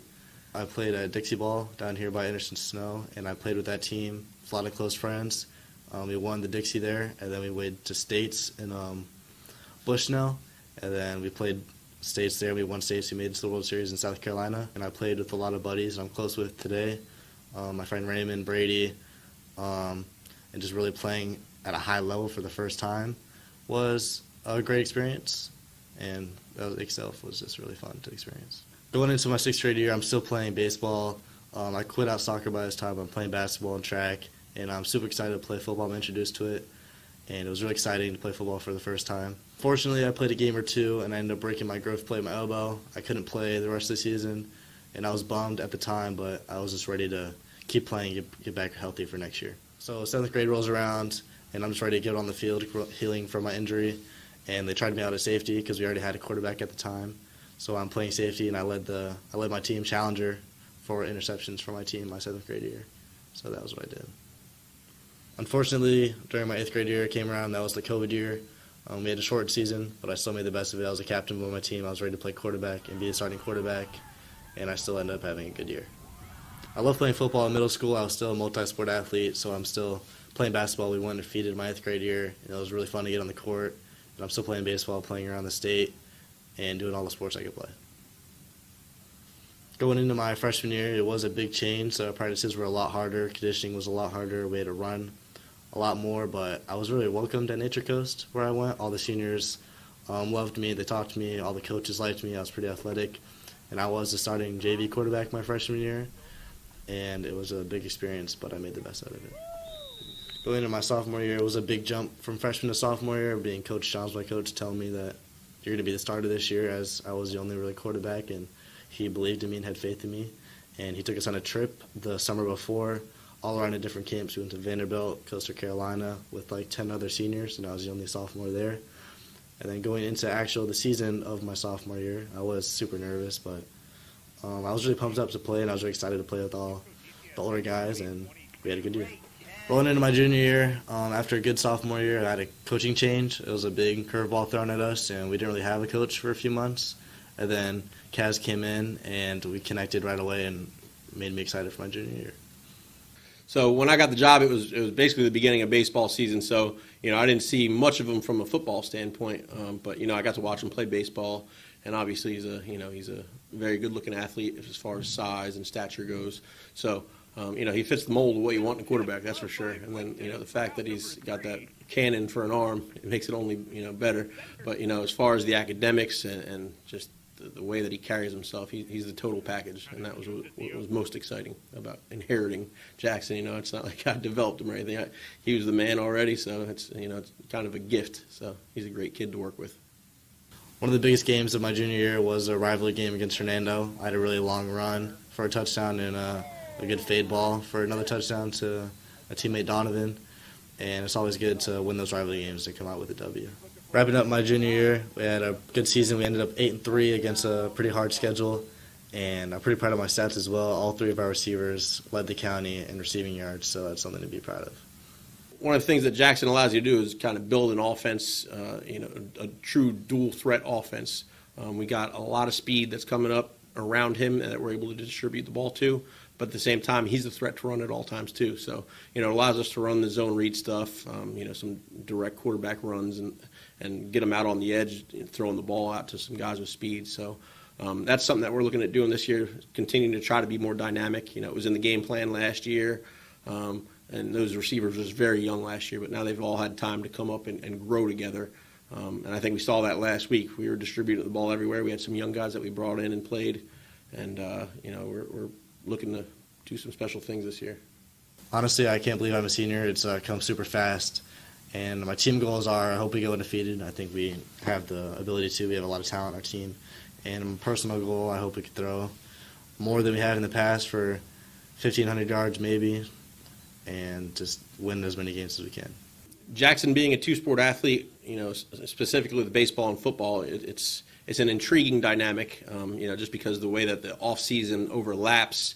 When usually, in Florida, especially with the 7-on-7 stuff and off-season training that goes along with that, he's locked into baseball for that time period. So, you don't have him for a long period of time, but he's out there working, doing his thing, and that's his big ticket right there is baseball. So you can't fault him for that. So it presents some challenges. Jackson's an above-average athlete in every way. So, if there's a kid that you want to make those adjustments, he's the one because he can handle it mentally and physically. And, it's a short period of time to get him back in the tune of things, but he makes it happen. Now that I'm a senior, I love the fact I'm playing multiple sports. I have played multiple sports. I've talked about football already. I played basketball all the way up until my sophomore year, and I'm a pitcher for baseball. That's the sport I love the most, and I'm committed to Florida to pitch and play baseball. What I really love about baseball is the process. I love the process of baseball, the practicing, the grind, all of it. And I love striking kids out, and I love having big hits and big moment games. Jackson gets it done off the field, too. He's one of the top students in the school with a 4-point-plus GPA. I don't even know what it's up to these days, but, he's done phenomenally academically. And that set him up to take all college classes this year. I know he's going to probably get straight A's in those, too, because just his work ethic and, how he carries himself. Like I've said many times, he's just a phenomenal, well-rounded young man. A lot of people know I'm a good athlete, but a lot of people don't know I put a lot of effort into the classroom. I have a 4.3 GPA. And I am in dual enrollment. I'll graduate high school with my AA. I'm going to Florida. I'm committed there to play baseball, but I'm also interested to go there to work on a finance degree. I'm really good with math, and I love working with math, and I hope I could get a finance degree there at Florida. One of the coaches who influenced me the most, Mike Bergantino, he really influenced me into how to be an athlete and how to not be a quitter and how to keep going no matter what. If things are not going your way or if they're going really good, to stay humble and keep working. In regards to football, Coach Johns is the coach who really made me fall in love with football and wanting to keep playing football no matter how good or how big I got into baseball. And he was a reason why I keep playing to this day, because he really gave me the love for the sport. When it comes to family, I want to give my biggest thanks to my dad. He's been my biggest motivator since I was a little kid. There's been instances where he would force me to go to practice at 8 in the morning on Sunday and go to the field and make me practice until I start crying. And he deals with everything, whether it's with my commitment or with major league teams or anything that comes my way. One of the things that's going to stick with me forever with me and my dad is our pregame ritual and the things that he says to me before games, and that's something that's always going to stick with me forever. He's a really exciting kid to follow because, he's got so many things going on. He goes to these all-star tryouts, he goes to these showcases and stuff during the summer and continues to build his stock. And, this year's going to be exciting because he goes from football to baseball, and then, we see if he gets drafted or not, what's going to go on. He's already committed to the Gators, so, that's a big deal playing in the SEC. So, the sky's the limit for him, man, and he's gotten bigger and stronger the whole time that that I've been around him, coaching him. So, this year is going to be big, and I think he's really going to turn a lot of heads and make some noise. I'm excited for my senior year, and I'm ready for what the future has for me.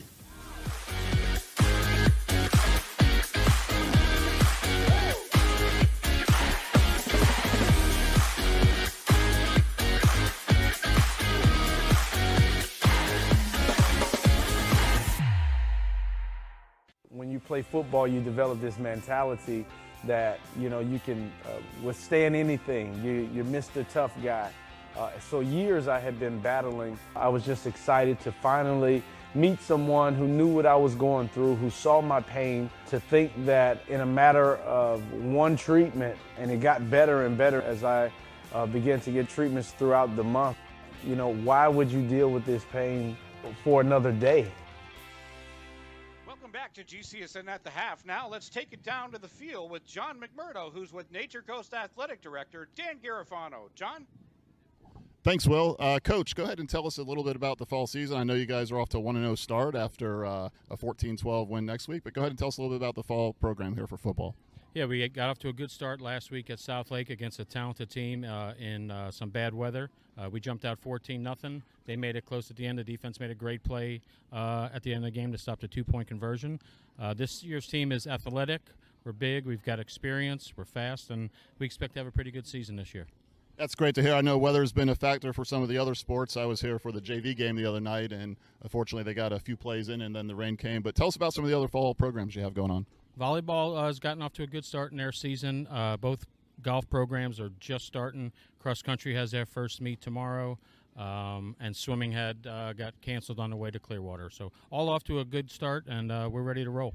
All right, well, fingers crossed we have some great weather tonight, and good luck to you and the Nature Coast the rest of the season. Will, back up to you. Appreciate it.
One of the reasons we've been so successful at Divinity Med Spa is because we understand what people are looking for.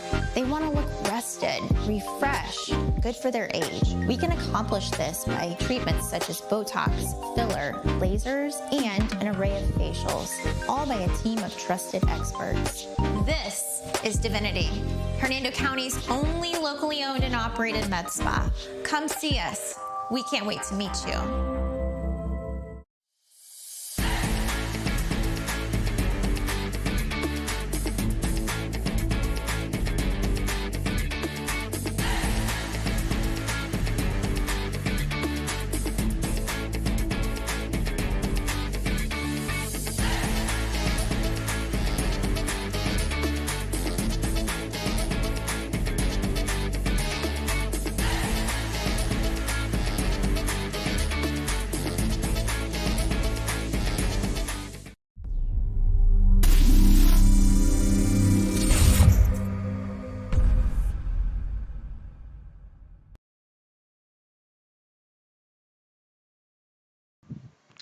We're back live at Nature Coast in Brooksville. 25-0 is your score.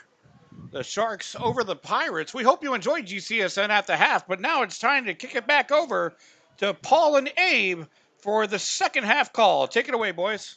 Paul, well, we got the first half out the way. Both teams came in trying to figure out their offense and defense. We had some up and downs. We had some great plays. We had some plays taken away, by penalties and things that were going on within the game. So what type of stats did these teams leave? Well, talking about offensive stats off the bat, Nature Coast, they're coming in with at the halftime here with 133 yards rushing, 109 yards passing, which 108 of those were in the second quarter alone. And they definitely are having a balanced offense on that point, running, passing. As for Pasco, they started off a house of fire. Again, we were talking about Norris earlier in the game, busting out 10 yards, 11-yard runs. And then all of a sudden they hit the brick wall. A lot of miscues. Basically, right now they're looking at 22 total yards, 5 rushing, 17 passing. On the defensive side, Nature Coast, they got 3 tackles for a loss, 2 sacks, and a pick. Now, Pasco has held their own a little bit. They got 3 tackles for a loss, and they got a fumble recovery. So at this point, Pasco needs to turn it up a little bit. Maybe at halftime, Coach Hicks went ahead and lit a fire under them, but both teams need to go ahead and look at discipline too, because there's a lot of penalties in the first half between both of the teams. And this part of the season to where the coach want to get all those kinks worked out as they make their push into the fall and into the pretty much playoff and going for a playoff run. But one of the things that each coach want to look at is depth within their team, because we see a lot of kids going both ways. And then that's when, when you're tired, you can't think. And that's when some of these penalties are starting to come in, because they want to make a play, but then they're making mistakes trying to make those plays. Yeah, and both of these teams got a pretty decent sized squad. I mean, Nature Coast definitely got a bunch of kids on their team. Pasco's got a fair amount too. But again, going back to, like you said, working out the kinks here early in the season, you got to make sure that, you got to get that out, because we mentioned too that this was a non-district game. So, but every win counts. When you start getting down later in the season, you're going to need these wins under your belt. You're going to need to have smart play. You're going to need to iron out these penalties. And, if I've said it once, I'll say it 1,000 times. Penalties will just absolutely ruin you. Now, going back to our senior spotlight today, which was Jackson Hoyt, looking at the beginning of the game, he showed his ability to run. Second half of the second quarter, he showed his ability to throw the ball. Watching him warm up in pregame, he has a nice arm. Because he's a lefty, that's why. Oh, so you saying the lefty's got the nice arms? I've never seen a lefty quarterback not ever throw a nice ball. Look at Michael Vick, one of the beautiful balls ever thrown in the NFL. Lefty. I accept, but you still got a lot of right-handed quarterbacks. But Jackson Hoyt, is being the leader, and he is leading by example for these Sharks. The Sharks also tried to get involved in the game was Timothy Gaynor. Timothy looks like one of those running backs. He's a very powerful back. He likes to spin off of some of the tackles, and he also likes to use his legs and motor through. And as Tim, they warm him up and get him going. It seemed like every time they tried to get him going, the Sharks were hit by penalties that would back them up to where they had to resort to passing the ball. And the Sharks have an opportunity there with P3 and Harvin back there, a little thunder and lightning kind of action. Harvin definitely has that speed, and Gaynor is that thunder portion of it. So, it's going to be interesting to see how the Sharks work both of those guys in and feed them the balls and get their carries in and keep up with this running game. Well, we're about to get the second half of this game on the way. And before that, Paul, I believe we're looking for a special person, because at the end of the game, we're going to be looking for the glory days player of the game. And the Glory Days player of the game, he'll receive a Gulf Coast Sports Network T-shirt as well as a Glory Days gift card. And that's something special. That's something that's continue. We like to thank Glory Days for continuing their support and doing that every year with us. And it's something that these kids cherish. I have a lot of times, I've talked to these kids, especially during baseball.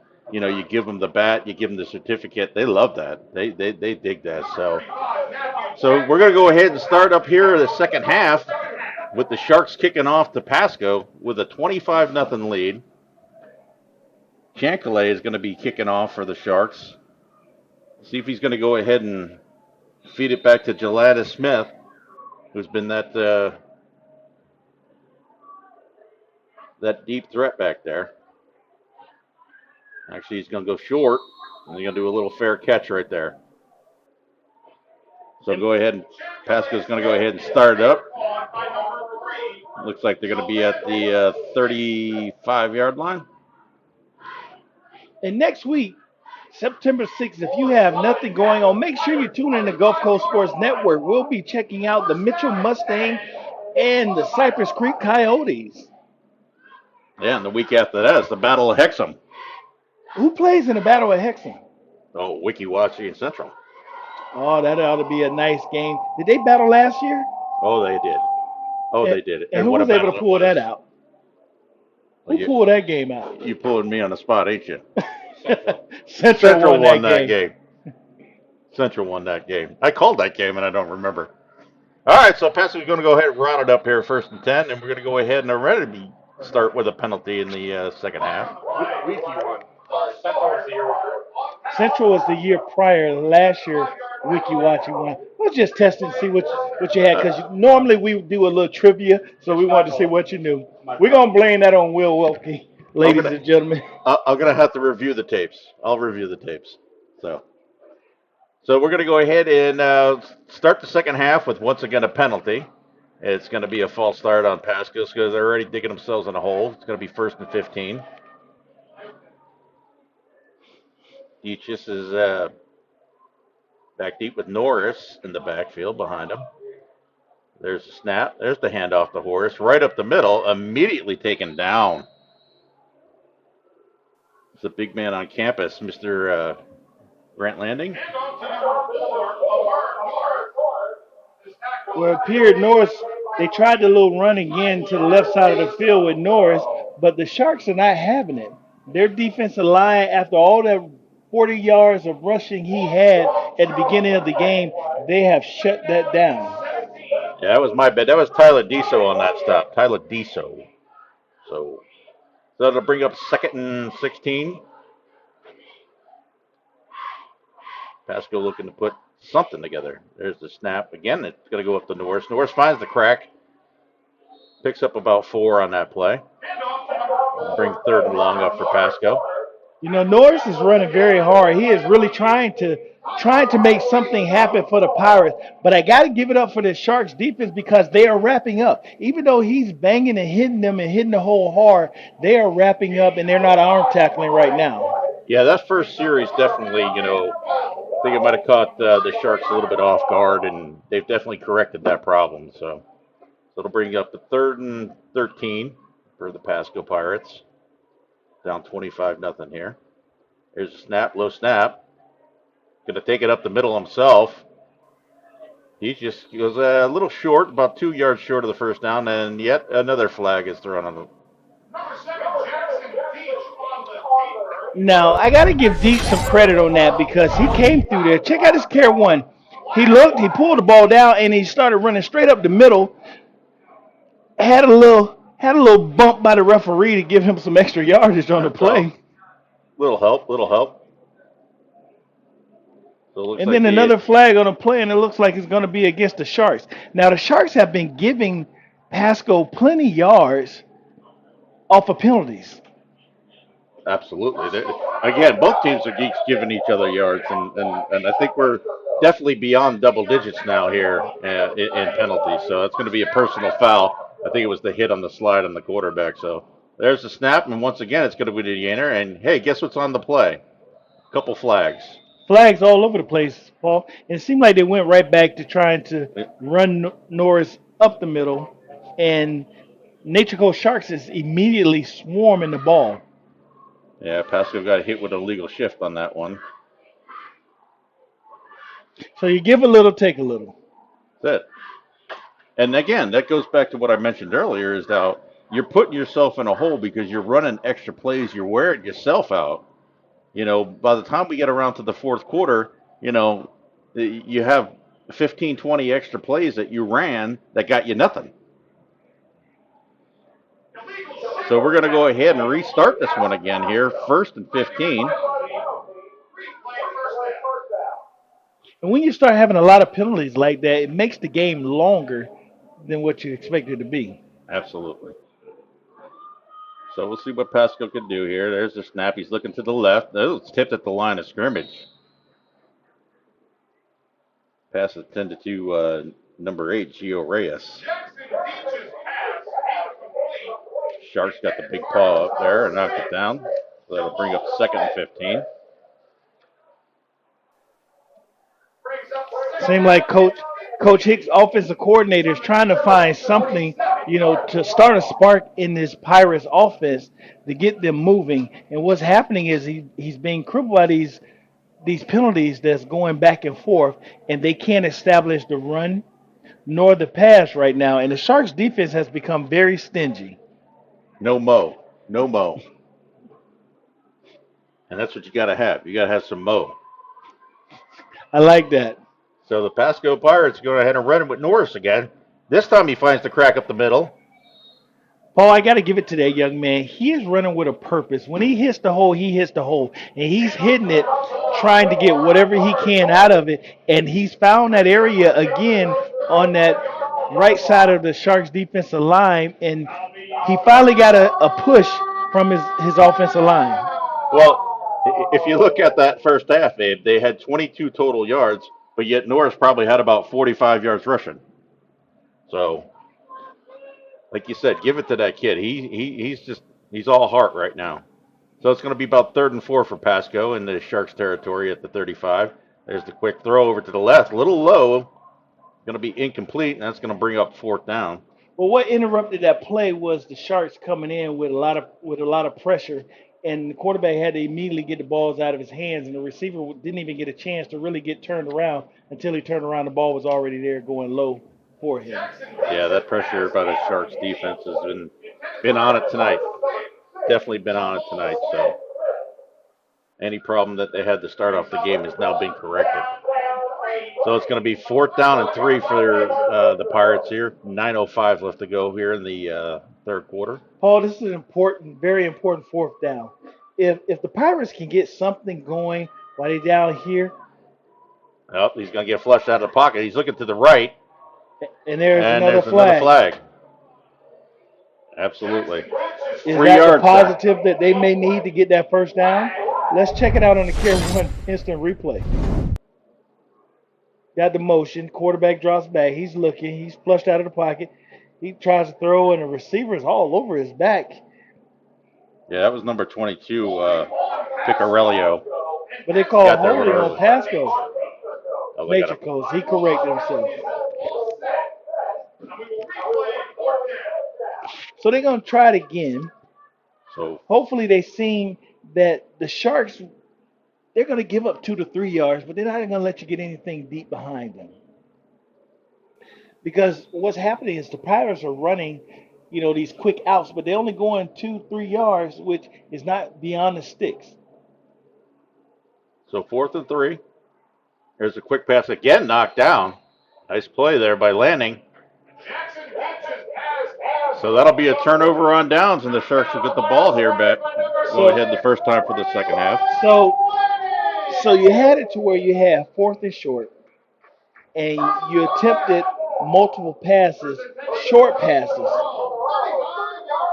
But when you were giving it to Norris, he was hitting yards. He was hitting the hole. And your quarterback's 5'10", and that's probably a gracious 5'10". They got some big boys up front. Heck, their offensive line is huge.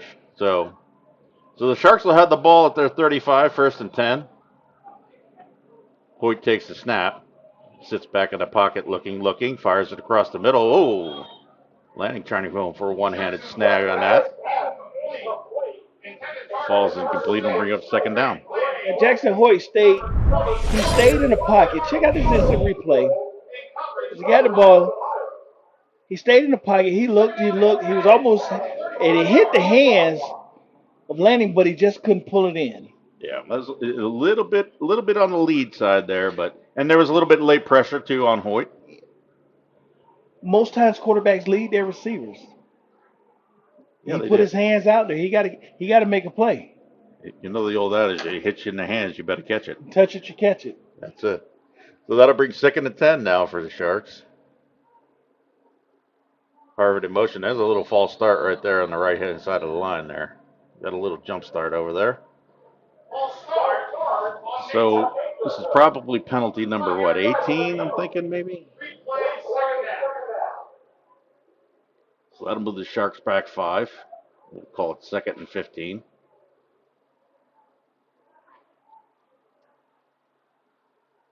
Now I'm not sure in practice if coaches do it anymore, but you tally up how many penalties you receive in the game, and then you had gashes, and that's a quick reminder of how not to get those penalties.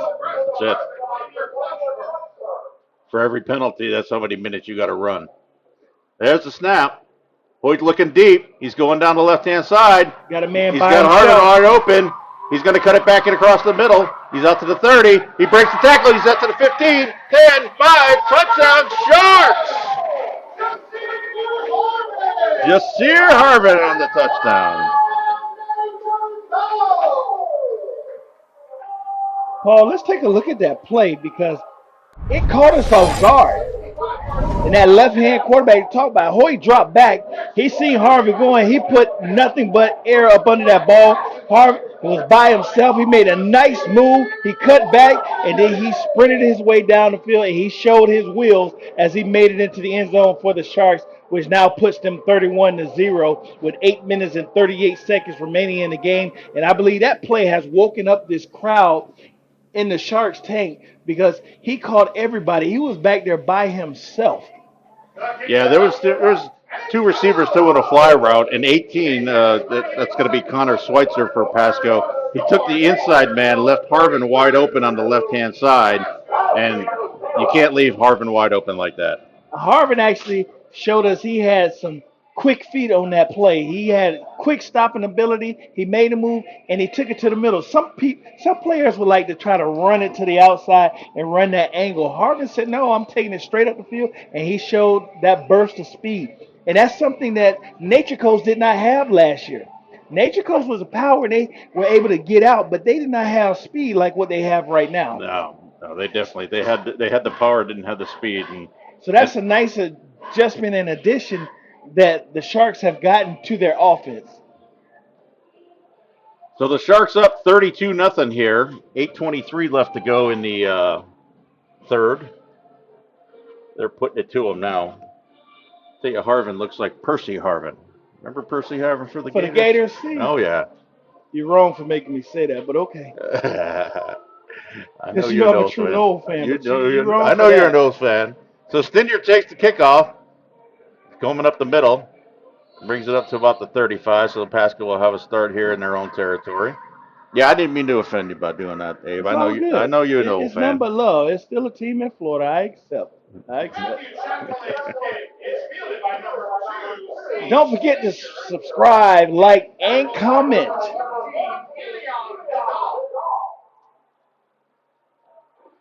But you were still wrong for that one. You didn't think I remember Percy Harvin. Oh, no, you're good.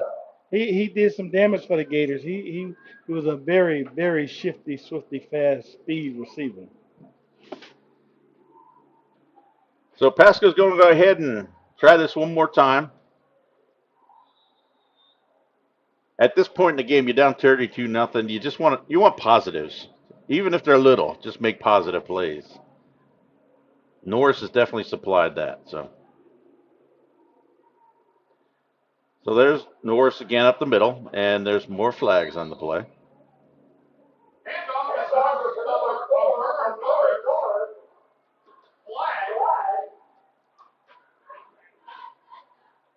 See what the flag is here.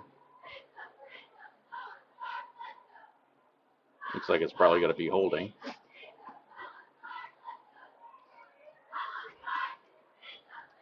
Yeah, it's going to be holding against, nope, correction. It's going to be a personal foul against the Sharks.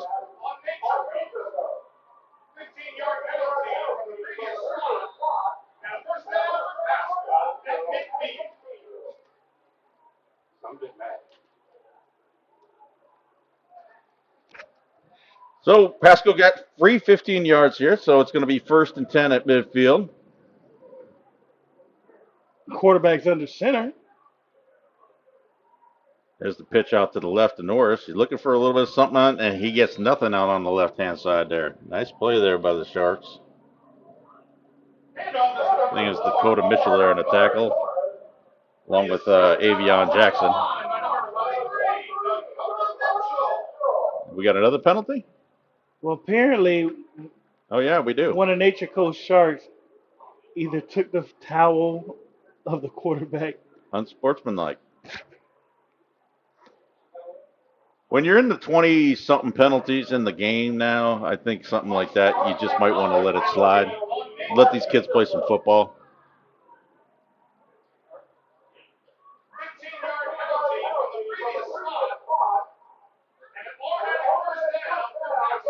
Like you said, this makes for a long game when you start calling stuff like that.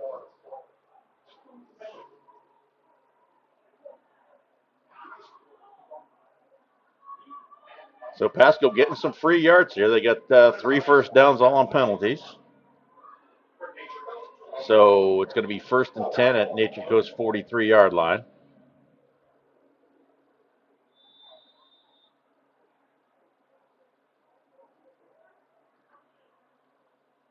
There's the snap. He's rolling to the right. He throws it down to the right, over the middle, a little bit high. Pass intended to Gio Reyes.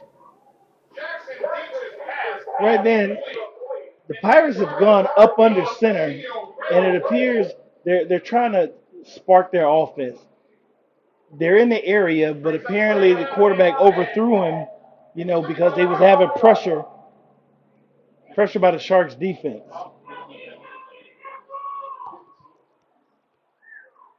So it'll bring up 2nd and 10 for Pasco.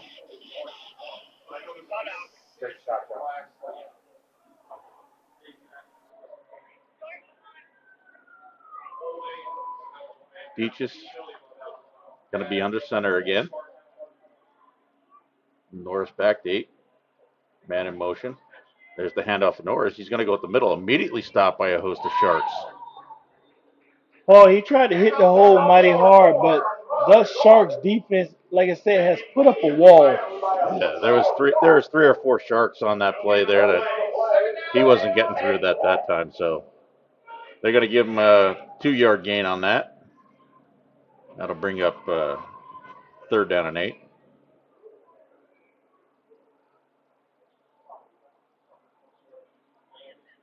Again, you mentioned it earlier, Abe. If they're going to go ahead and do that passing, man, you got to get to the first down stick at least a yard short of it, but preferably past it.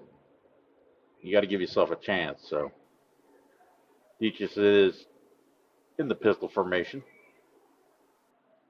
Norris behind him. There's a snap. Looking to the left. Flared out to Norris. Norris goes ahead and makes a move. He's going to be brought down at about the 30-yard line. About 4 yards short of the first down.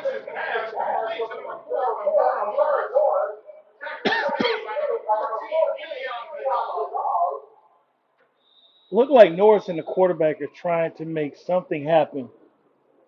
They are. So we're going to have an officials timeout for a water break. So with 6:16 left, and we're going to go Nature ahead Coast up 32-0, and we're going to go ahead and take a look at the Murdo family scoreboard.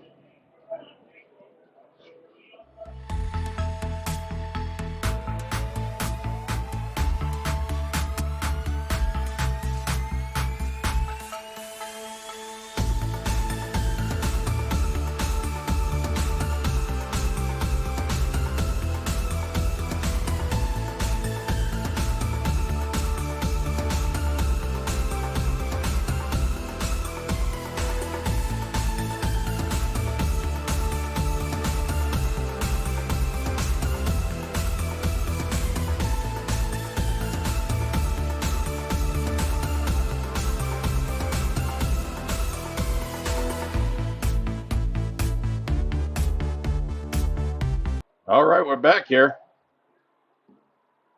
It's going to be 4th down for the Pasco Pirates at the Nature Coast 31-yard line.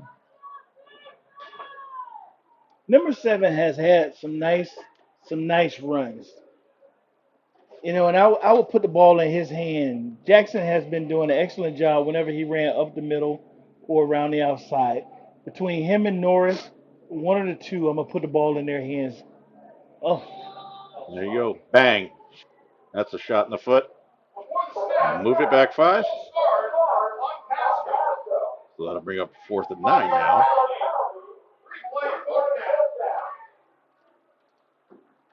Now, Brady Bass is the punter for Pasco, and they're going to be bringing him out now. Number 35, Brady Bass out to punt for the Pirates.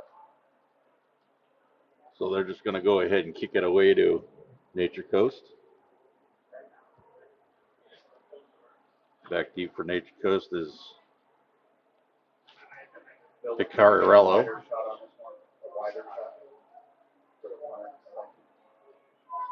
And most times, Paul, when you're racking up on penalties like that, again, they're coming from the players being tired. We're trying to make a lot happen. And right now, the Pirates are trying to do whatever they can to make this ball game and to get into this ball game and get a spark somewhere. So we got about a 12-yard punt and another penalty on the play. Let's take a look to see what the penalty is this time.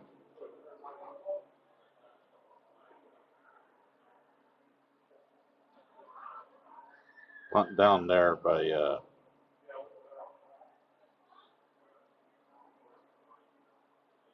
high slip.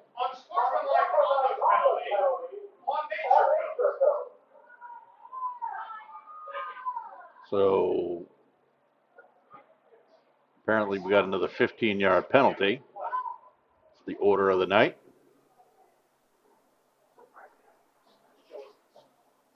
Now, was it after the possession or before possession? When you start having a lot of penalties like this is where coaches should get their teams together and like, listen, let's get out of this game. Let's try to get some of the small things and work on what we need to work on for next week. Because what we're doing is we're beating ourselves up, with these penalties, especially sportsmanlike penalties. Yeah, again, those are those penalties that are, that's on the player itself. That's just not concentrating. So eventually they're going to go ahead and mark something off here.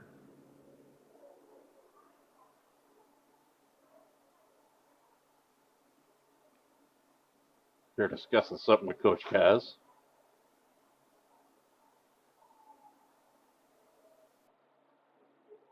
Again, if it was pre-punt, unsportsmanlike, then Pasco's going to go ahead and get themselves a nice first down again. If it was post-possession, then Nature Coast is going to get it. And it looks like it's going to be Nature Coast ball, but it's going to be 15 yards back.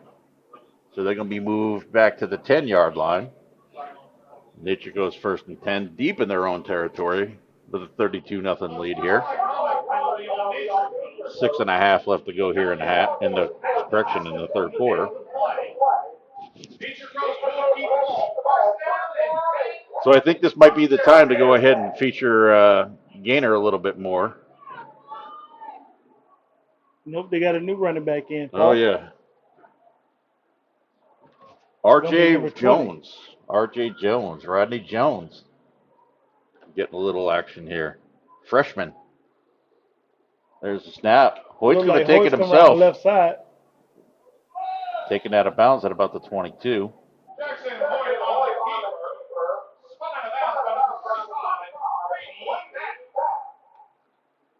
So they're going to go ahead and mark it a first down. Pick up about 11 on that run.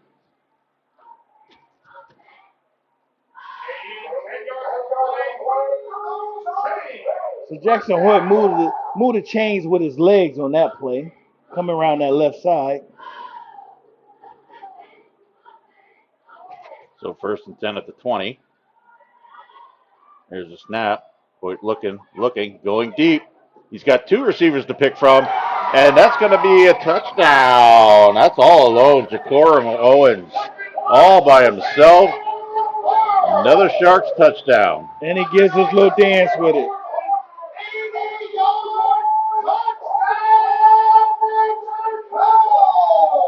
Nice little 80-yard pass. He had his choice of receivers on that one because both of them blew by this defensive backs.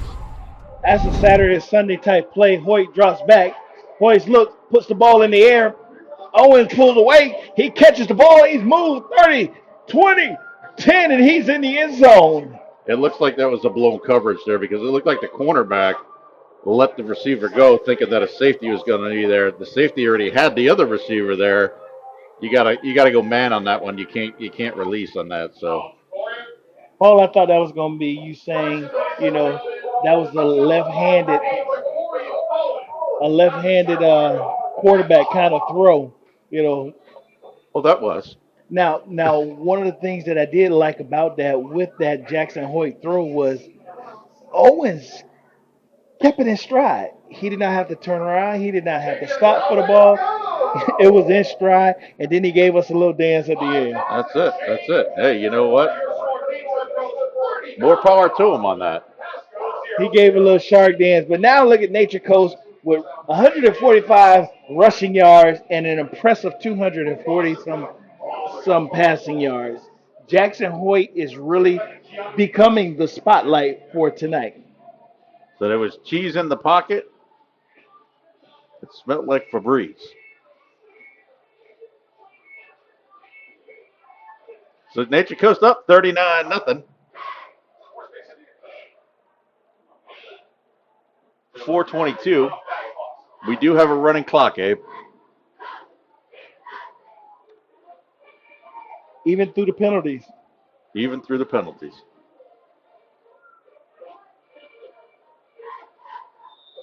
So Nature Coast will go ahead and kick off. Chancalay. There's the kick. That's going to go to Stinyard. Stinyard picks it up. He's looking for a little space up the middle. He's going to go around to the left-hand side. He's found a little bit of room. He's taken out of bounds at about the 40. Hey, and there's another penalty flag.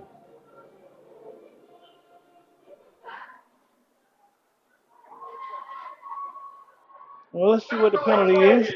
Referees meet in the middle of the field to discuss. Well, there's some extracurricular blocking going on. And there's another flag that just came out. There's another flag. On Sportsman on Nature Coast, this next flag coming out. I'm quite sure the Sharks are glad it's a holiday on Monday. Because come back Tuesday, I believe Coach Kaz is really going to run them for all these unsportsmanlike penalties. Because that's kind of out of character for the Sharks. Well, the one thing that Pasco seemed to have maybe cut back a little bit is the penalties in this second half. I mean, Nature Coast, they're full throttle still on these penalties, and these are the kind of penalties that are unneeded, unnecessary. You don't need them. And again, I agree 110% with you that come Tuesday, Coach Kaz, they're going to be kids throwing up on the field.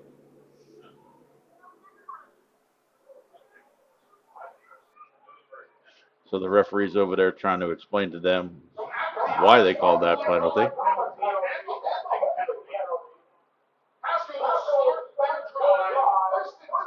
So it'll be 1st and 10 for Pasco at their own 45-yard line.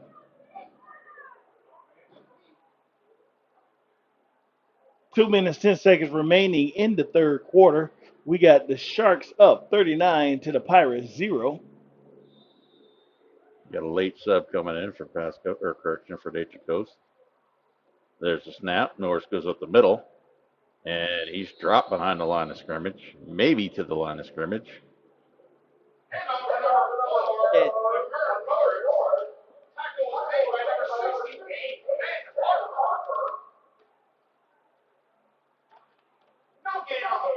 I must give it to number 68. He was late running on the field to get set, and he plugged that hole in the middle and made that tackle. Big Ben Harper, 6'3", 315. Big Ben. And there's a long pass going down the left-hand side. It's going to go fall incomplete. He just is he's doing his best out there. That'll bring up 3rd and 10.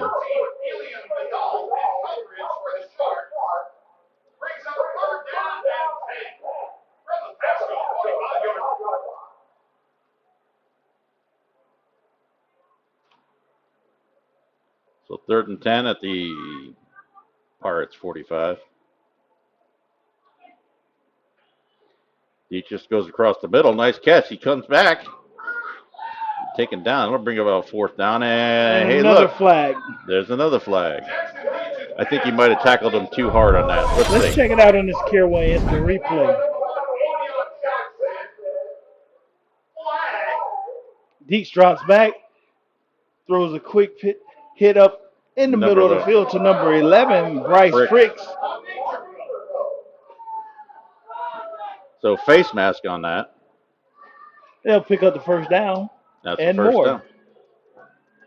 So Pasco gets another free 1st down, courtesy of Nature Coast. So we're going to get this play in right before the 4th quarter if they get it off. And we'll be right back. We're going to take a commercial break. Certainly I'm an avid golfer, been, golf usually weekly, play a lot with my wife. With the repetitive motion, as you know, with a lot of golfers, it's an unnatural motion that you put your body through. After suffering for years with shoulder pain, Mike chose stem cell therapy as an alternative to surgery. I'm just excited because patients that have been paying for years that are now doing the things that they want to do. And Mike's just going to be adding to that list. Call Aligned Integrative Medicine for exam and x-rays to see if you qualify for stem cell treatment. Hey there! Have you heard about Ron Schuster Pest Control? They've been serving the Nature Coast since 1983 and are experts in keeping your home and lawn pest-free. Give them a call at 352-683-4003 to schedule your appointment. Remember, when it comes to lawn treatments, the grass is always greener at Ron Schuster Pest Control.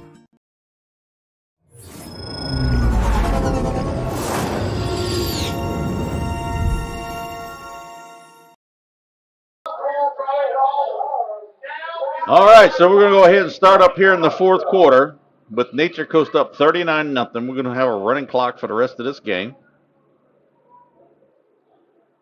Pasco had the ball, 1st and 10. Nature Coast 44-yard line. Let's see if we can keep it a clean quarter.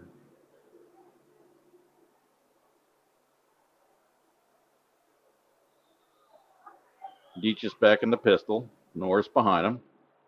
3 wide right, man in motion. There's a snap. He just dumps it out to Norris. A little high. He's able to bobble it in.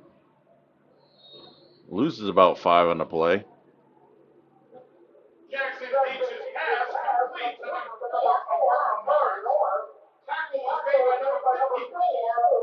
So on that play there, I mean, he's throwing it up a little bit high. He's not leading the receiver like we had earlier, causing him to go ahead and take his steps off. Lose 4 on the play.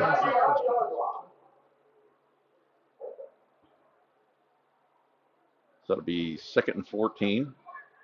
2nd and 15, we'll call it.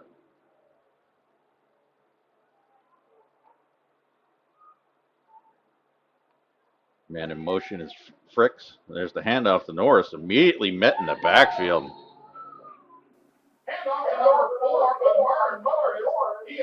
That's number 12. Gianni Labdor.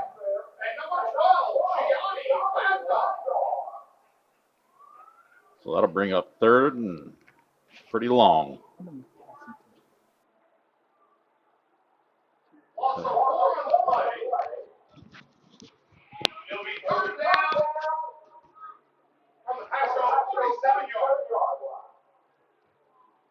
Once again, make sure you stay tuned for the end of the game when we give you our Glory Days player of the game. And they will get a Gulf Coast Sports Network t-shirt and a gift card for Glory Days. Deach is scrambling, looking for some room. Just throws it out of bounds. That'll bring up 4th down for the Pasco Pirates. Jackson Deach's pass incomplete. Intended target was number 15, Xavier Hassan.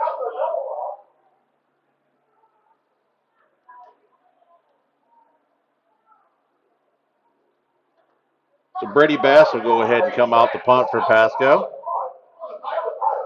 Back deep for Nature Coast. Going to be Cassius Williams. Sear Harvin. Plenty of speed back there.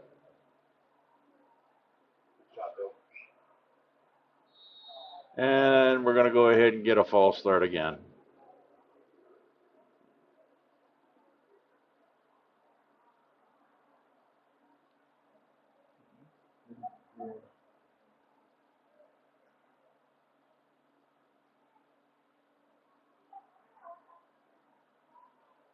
Actually, it's going to be a participation. Yeah, they had 12 men out up there on the field, so going to be a 5-yard penalty to Pasco. They'll go ahead and reset for the punt again. I think the Sharks only got 10 guys out there now. There's a snap. Bass gets off a nice little punt there. It's going to fall. Pasco's going to go ahead and down it at about the 23-yard line. It's about 8 minutes and 35 seconds remaining in this ball game. We got your Nature Coast Sharks leading with a comfortable lead of 39 to your Pirates 0. And don't forget, we have our Glory Days player of the game that'll be coming up to you at the end of the game.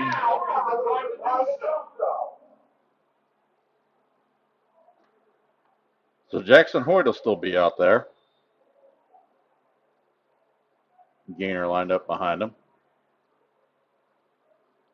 Going to be 1st and 10 at their own 23. There's a snap. They're still passing. Heavy pressure.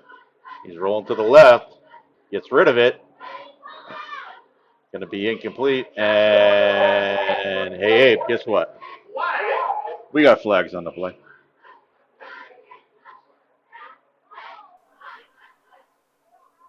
Paul, whenever you have a lot of flags like this in a game, what it does, it takes the energy from the game. And I understand the referees are trying to make sure that this is a clean game, and they're trying to, keep these guys, good sportsmanship, because if they continue it down the line, it can hurt them. Yeah, like you said, I mean, it definitely takes the crowd out of it, takes the players out of it. But flag's a flag, I guess. So that'll back up the Sharks. 1st and 15.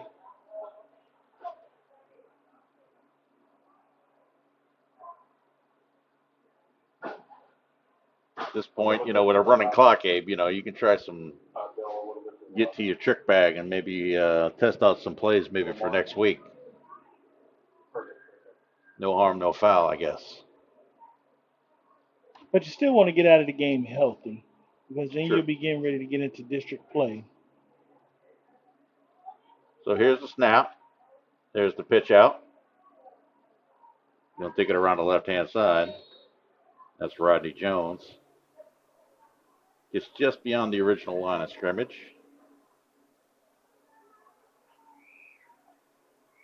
So that'll bring about 2nd and 9. 2nd and 8, we'll call it. And we're going to have an officials timeout for a water break. So with that timeout, we'll take a timeout. Here in the 4th quarter, Nature Coast 39, Pasco nothing. We'll be right back.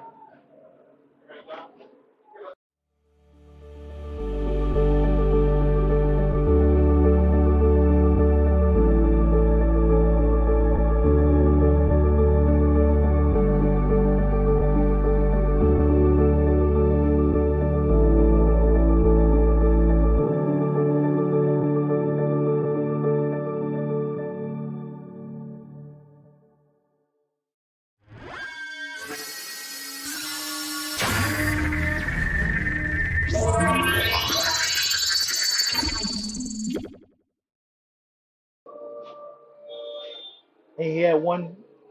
So we're back here with 6 minutes left to go in the game. I know he threw We're going to go ahead and have that running clock start again. Nature Coast up handily, 39-0. Going to be 2nd and 8.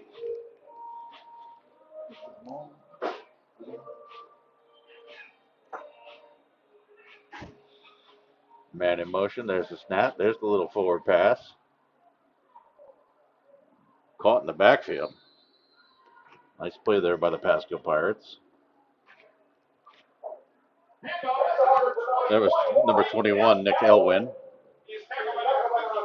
So now you got a chance to go ahead and put some of these younger kids in here, get them some varsity time. Surprised Coach Kaz doesn't take Hoyt out and maybe put their backup in, which I think is Drew Sitar. You know, and when you have games like this, this is when you would use the backups to see what they can do. See what you have if somebody go down unexpectedly. Yeah, you definitely need that depth. So, but Hoyt's still looking. He's going to go back across the pass, throws it out in the middle. Incomplete, but penalty flags are on the play.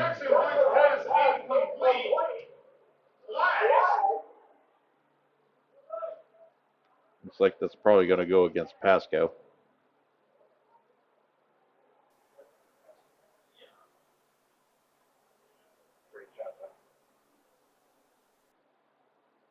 So that'll be a free even though it's a lot of flags on the field, the referees will be getting their workout on as well. Self-brought. So it's going to be an automatic first down here. 36-yard line for Nature Coast, 1st and 10. 4:12 left to go here in the game. Hoyt still the field general.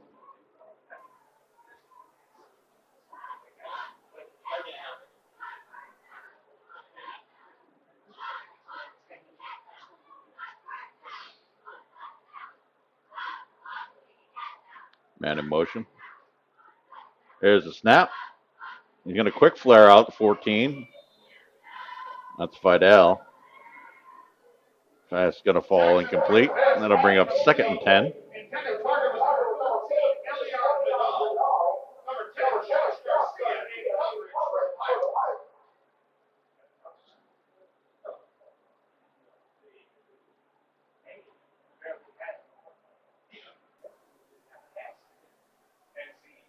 So 2nd and 10 for the Sharks here. Their own 35. Time winding down. Just over 3 minutes left to go in the game. Up 39-0.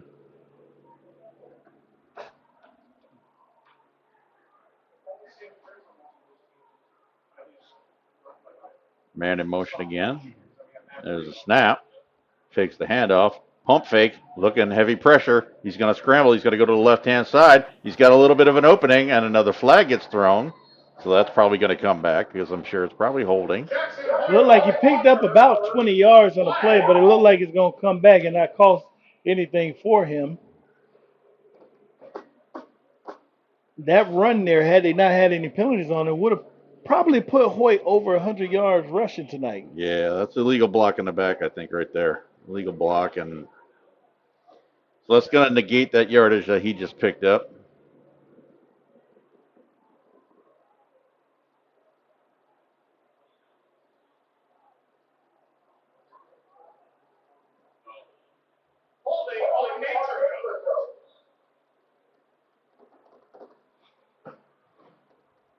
So it'll be 2nd and 15 now for Nature Coast. So, Paul, what do you think about Nature Coast's offensive line? You know, they had one senior coming back this year, and everybody else is pretty much new to the offense. Well, they look pretty good pretty much all night long. They protected Hoyt on multiple passes there that he had plenty of time in the pocket. There's a run up the middle there. It's going to get them the first down. Probably go ahead and play one more play before the end of the game here. So with that being said, let's take a look at the instant replay here. As you can see, the handoff. R.J. Jones, he does a little shake and bake there. He gets up there, gets past the chains for the first down. It looked like the Pirates were pretty much trying to, instead of arm tackling, they were trying to take the ball instead of stopping the runner. So, folks, stay tuned. After the game, my man Abe's going to have the Glory Days player of the game. It's going to be an exciting time, so stand by. Just over 30 seconds left to go here in the game. They'll probably go ahead and run one more play, and that should do it. Or they can go in the victory stance and just take. Oh, no. They're going. There's a snap. Little flare out to the right. Caught there by Jacorin Owens. He'll be taken down, and that should just about do it. Correction, it's Cassius Williams. Hey, a flag to end the game.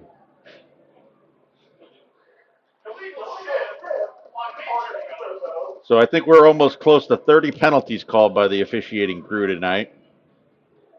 And that's going to do it. So the final score here, Nature Coast 39, Pasco nothing. Abe, who we got for the player of the game? Our Glory Day player of the game is your senior spotlight, Jackson Hoyt. He had over 249 yards passing. He had over 84 yards rushing on his own. He had 1 run touchdown, and he had 2 passing TDs to win the victory for the Glory Days player of the game. Congratulations, young man. Well deserved there, Jackson Hoyt. Well deserved. So, as we end this game here, like I said, Nature Coast handily. Pasco 39-0. So for Paul and Abe, I'm going to throw it up to Will. Have a good night. Thank you, Abe and Paul, for a great call on tonight's ball game. Thank you, Abe and Paul, for a great call on tonight's ball game. We hope you enjoyed the broadcast tonight.